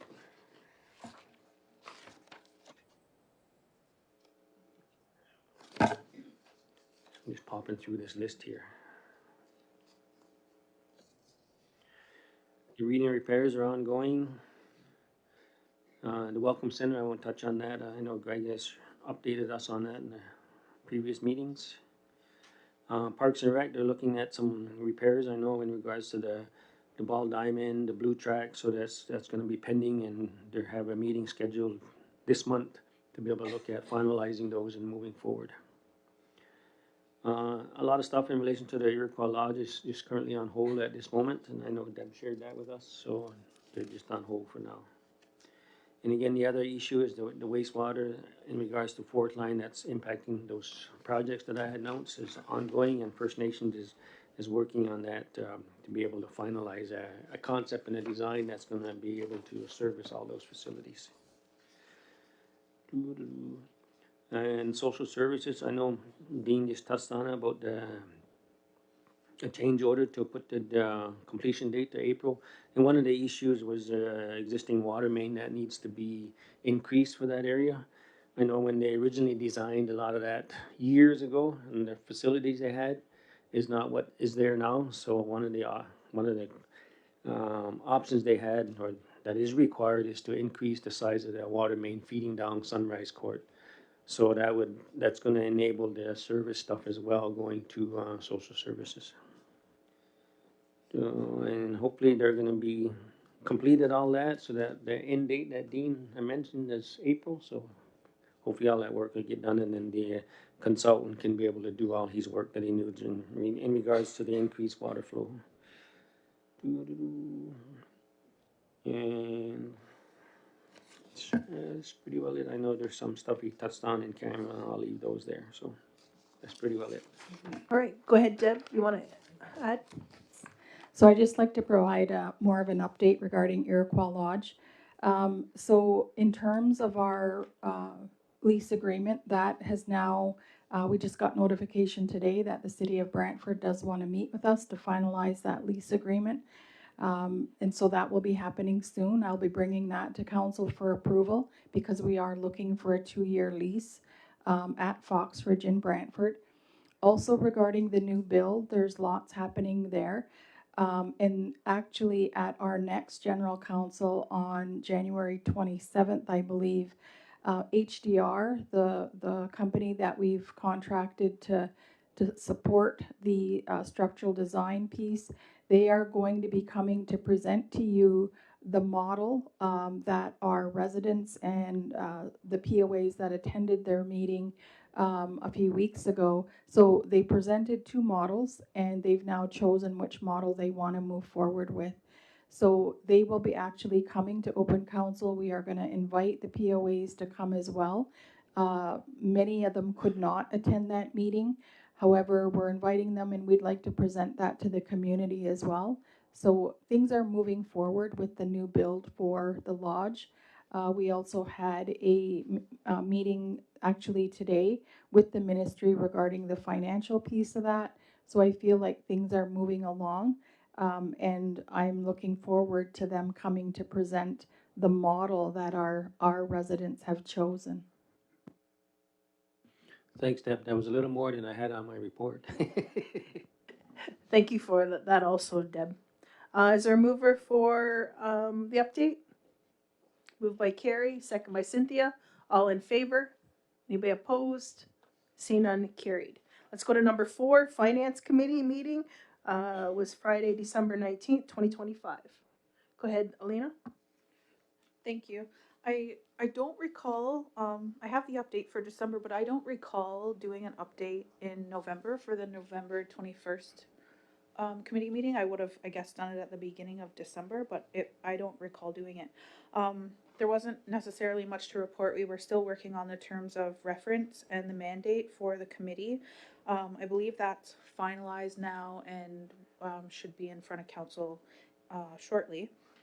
And then for the December 19th committee meeting, that was interesting, and thanks to Cynthia and her networking abilities, she wrangled an ISK employee into the chambers and had them, and he and his team discuss the new fiscal relationship agreements. And those, for those who don't know what those are the 10-year agreements that more than I don't want to say more than 200 because I think it's 190 something, but around 200 First Nations have signed up for.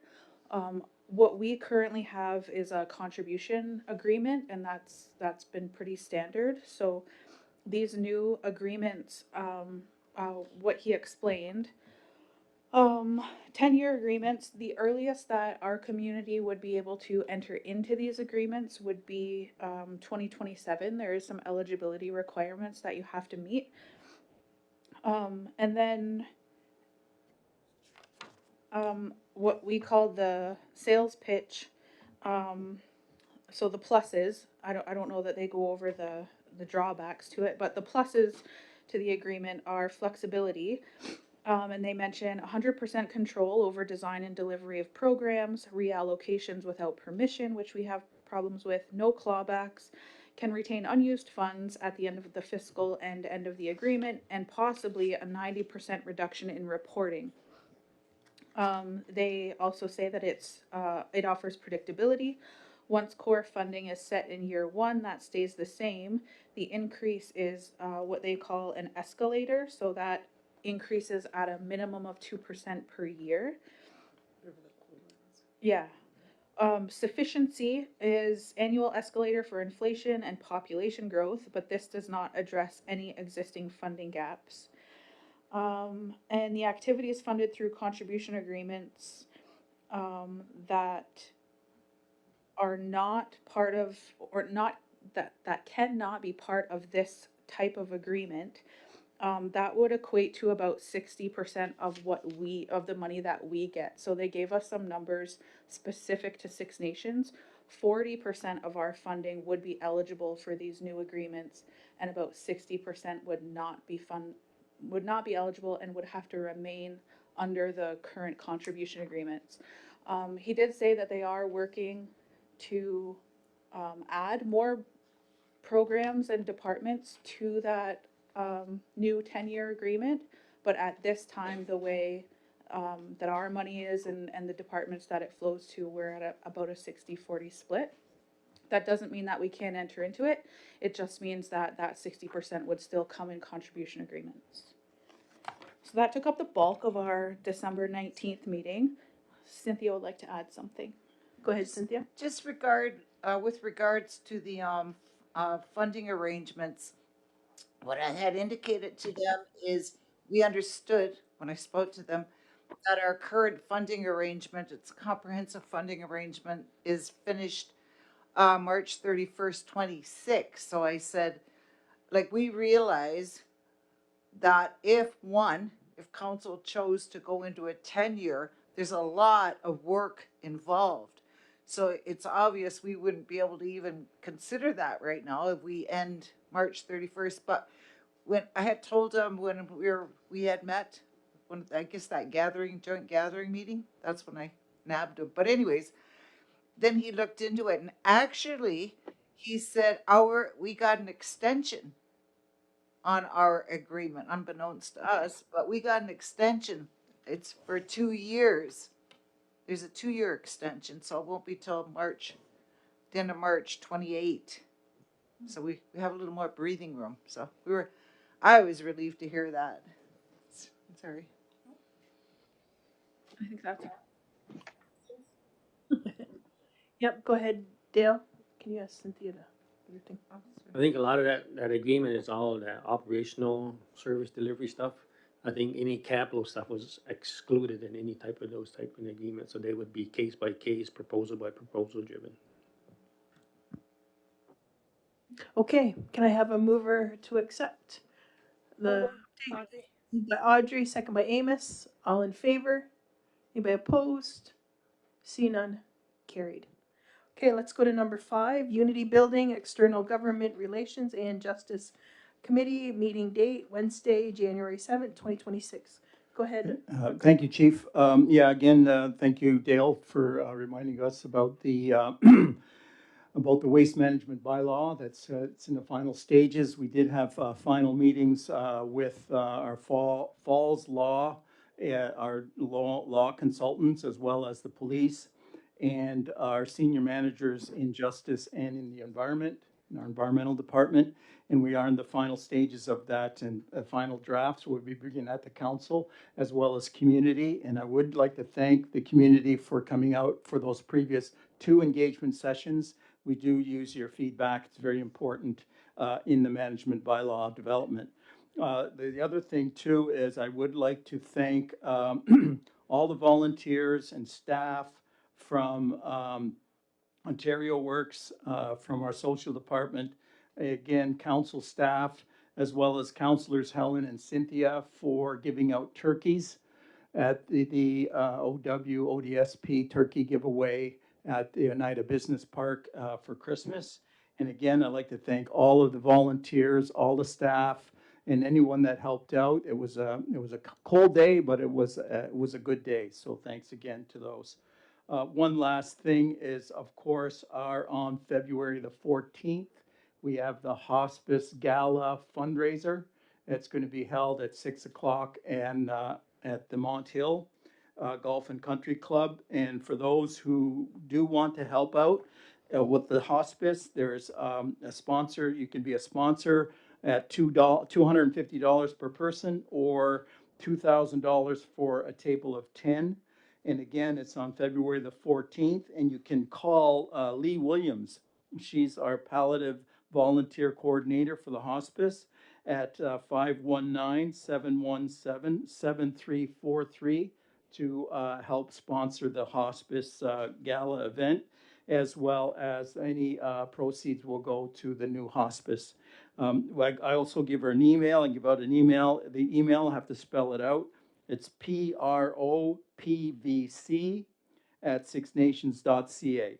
That's PROPVC@sixnations.ca for any of those who want to help out at the sponsorship gala.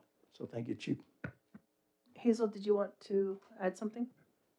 Yeah, I was just gonna ask, I remember when we went up to Brantford's gala for their fundraising, council bought a table.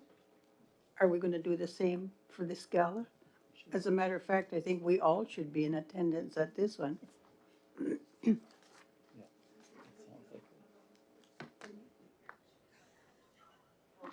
The official. Oh, too? Yes, I would hope so.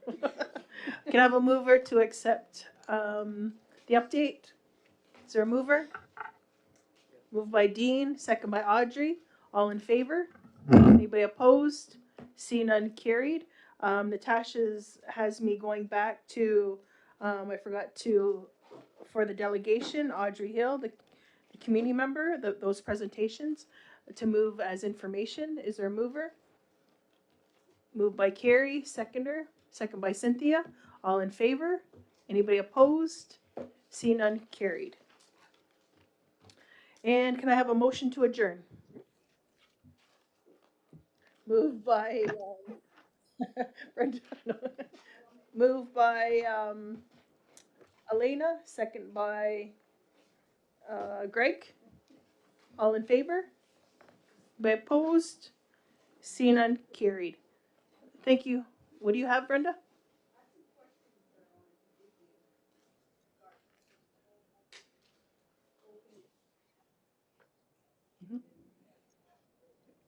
Yep.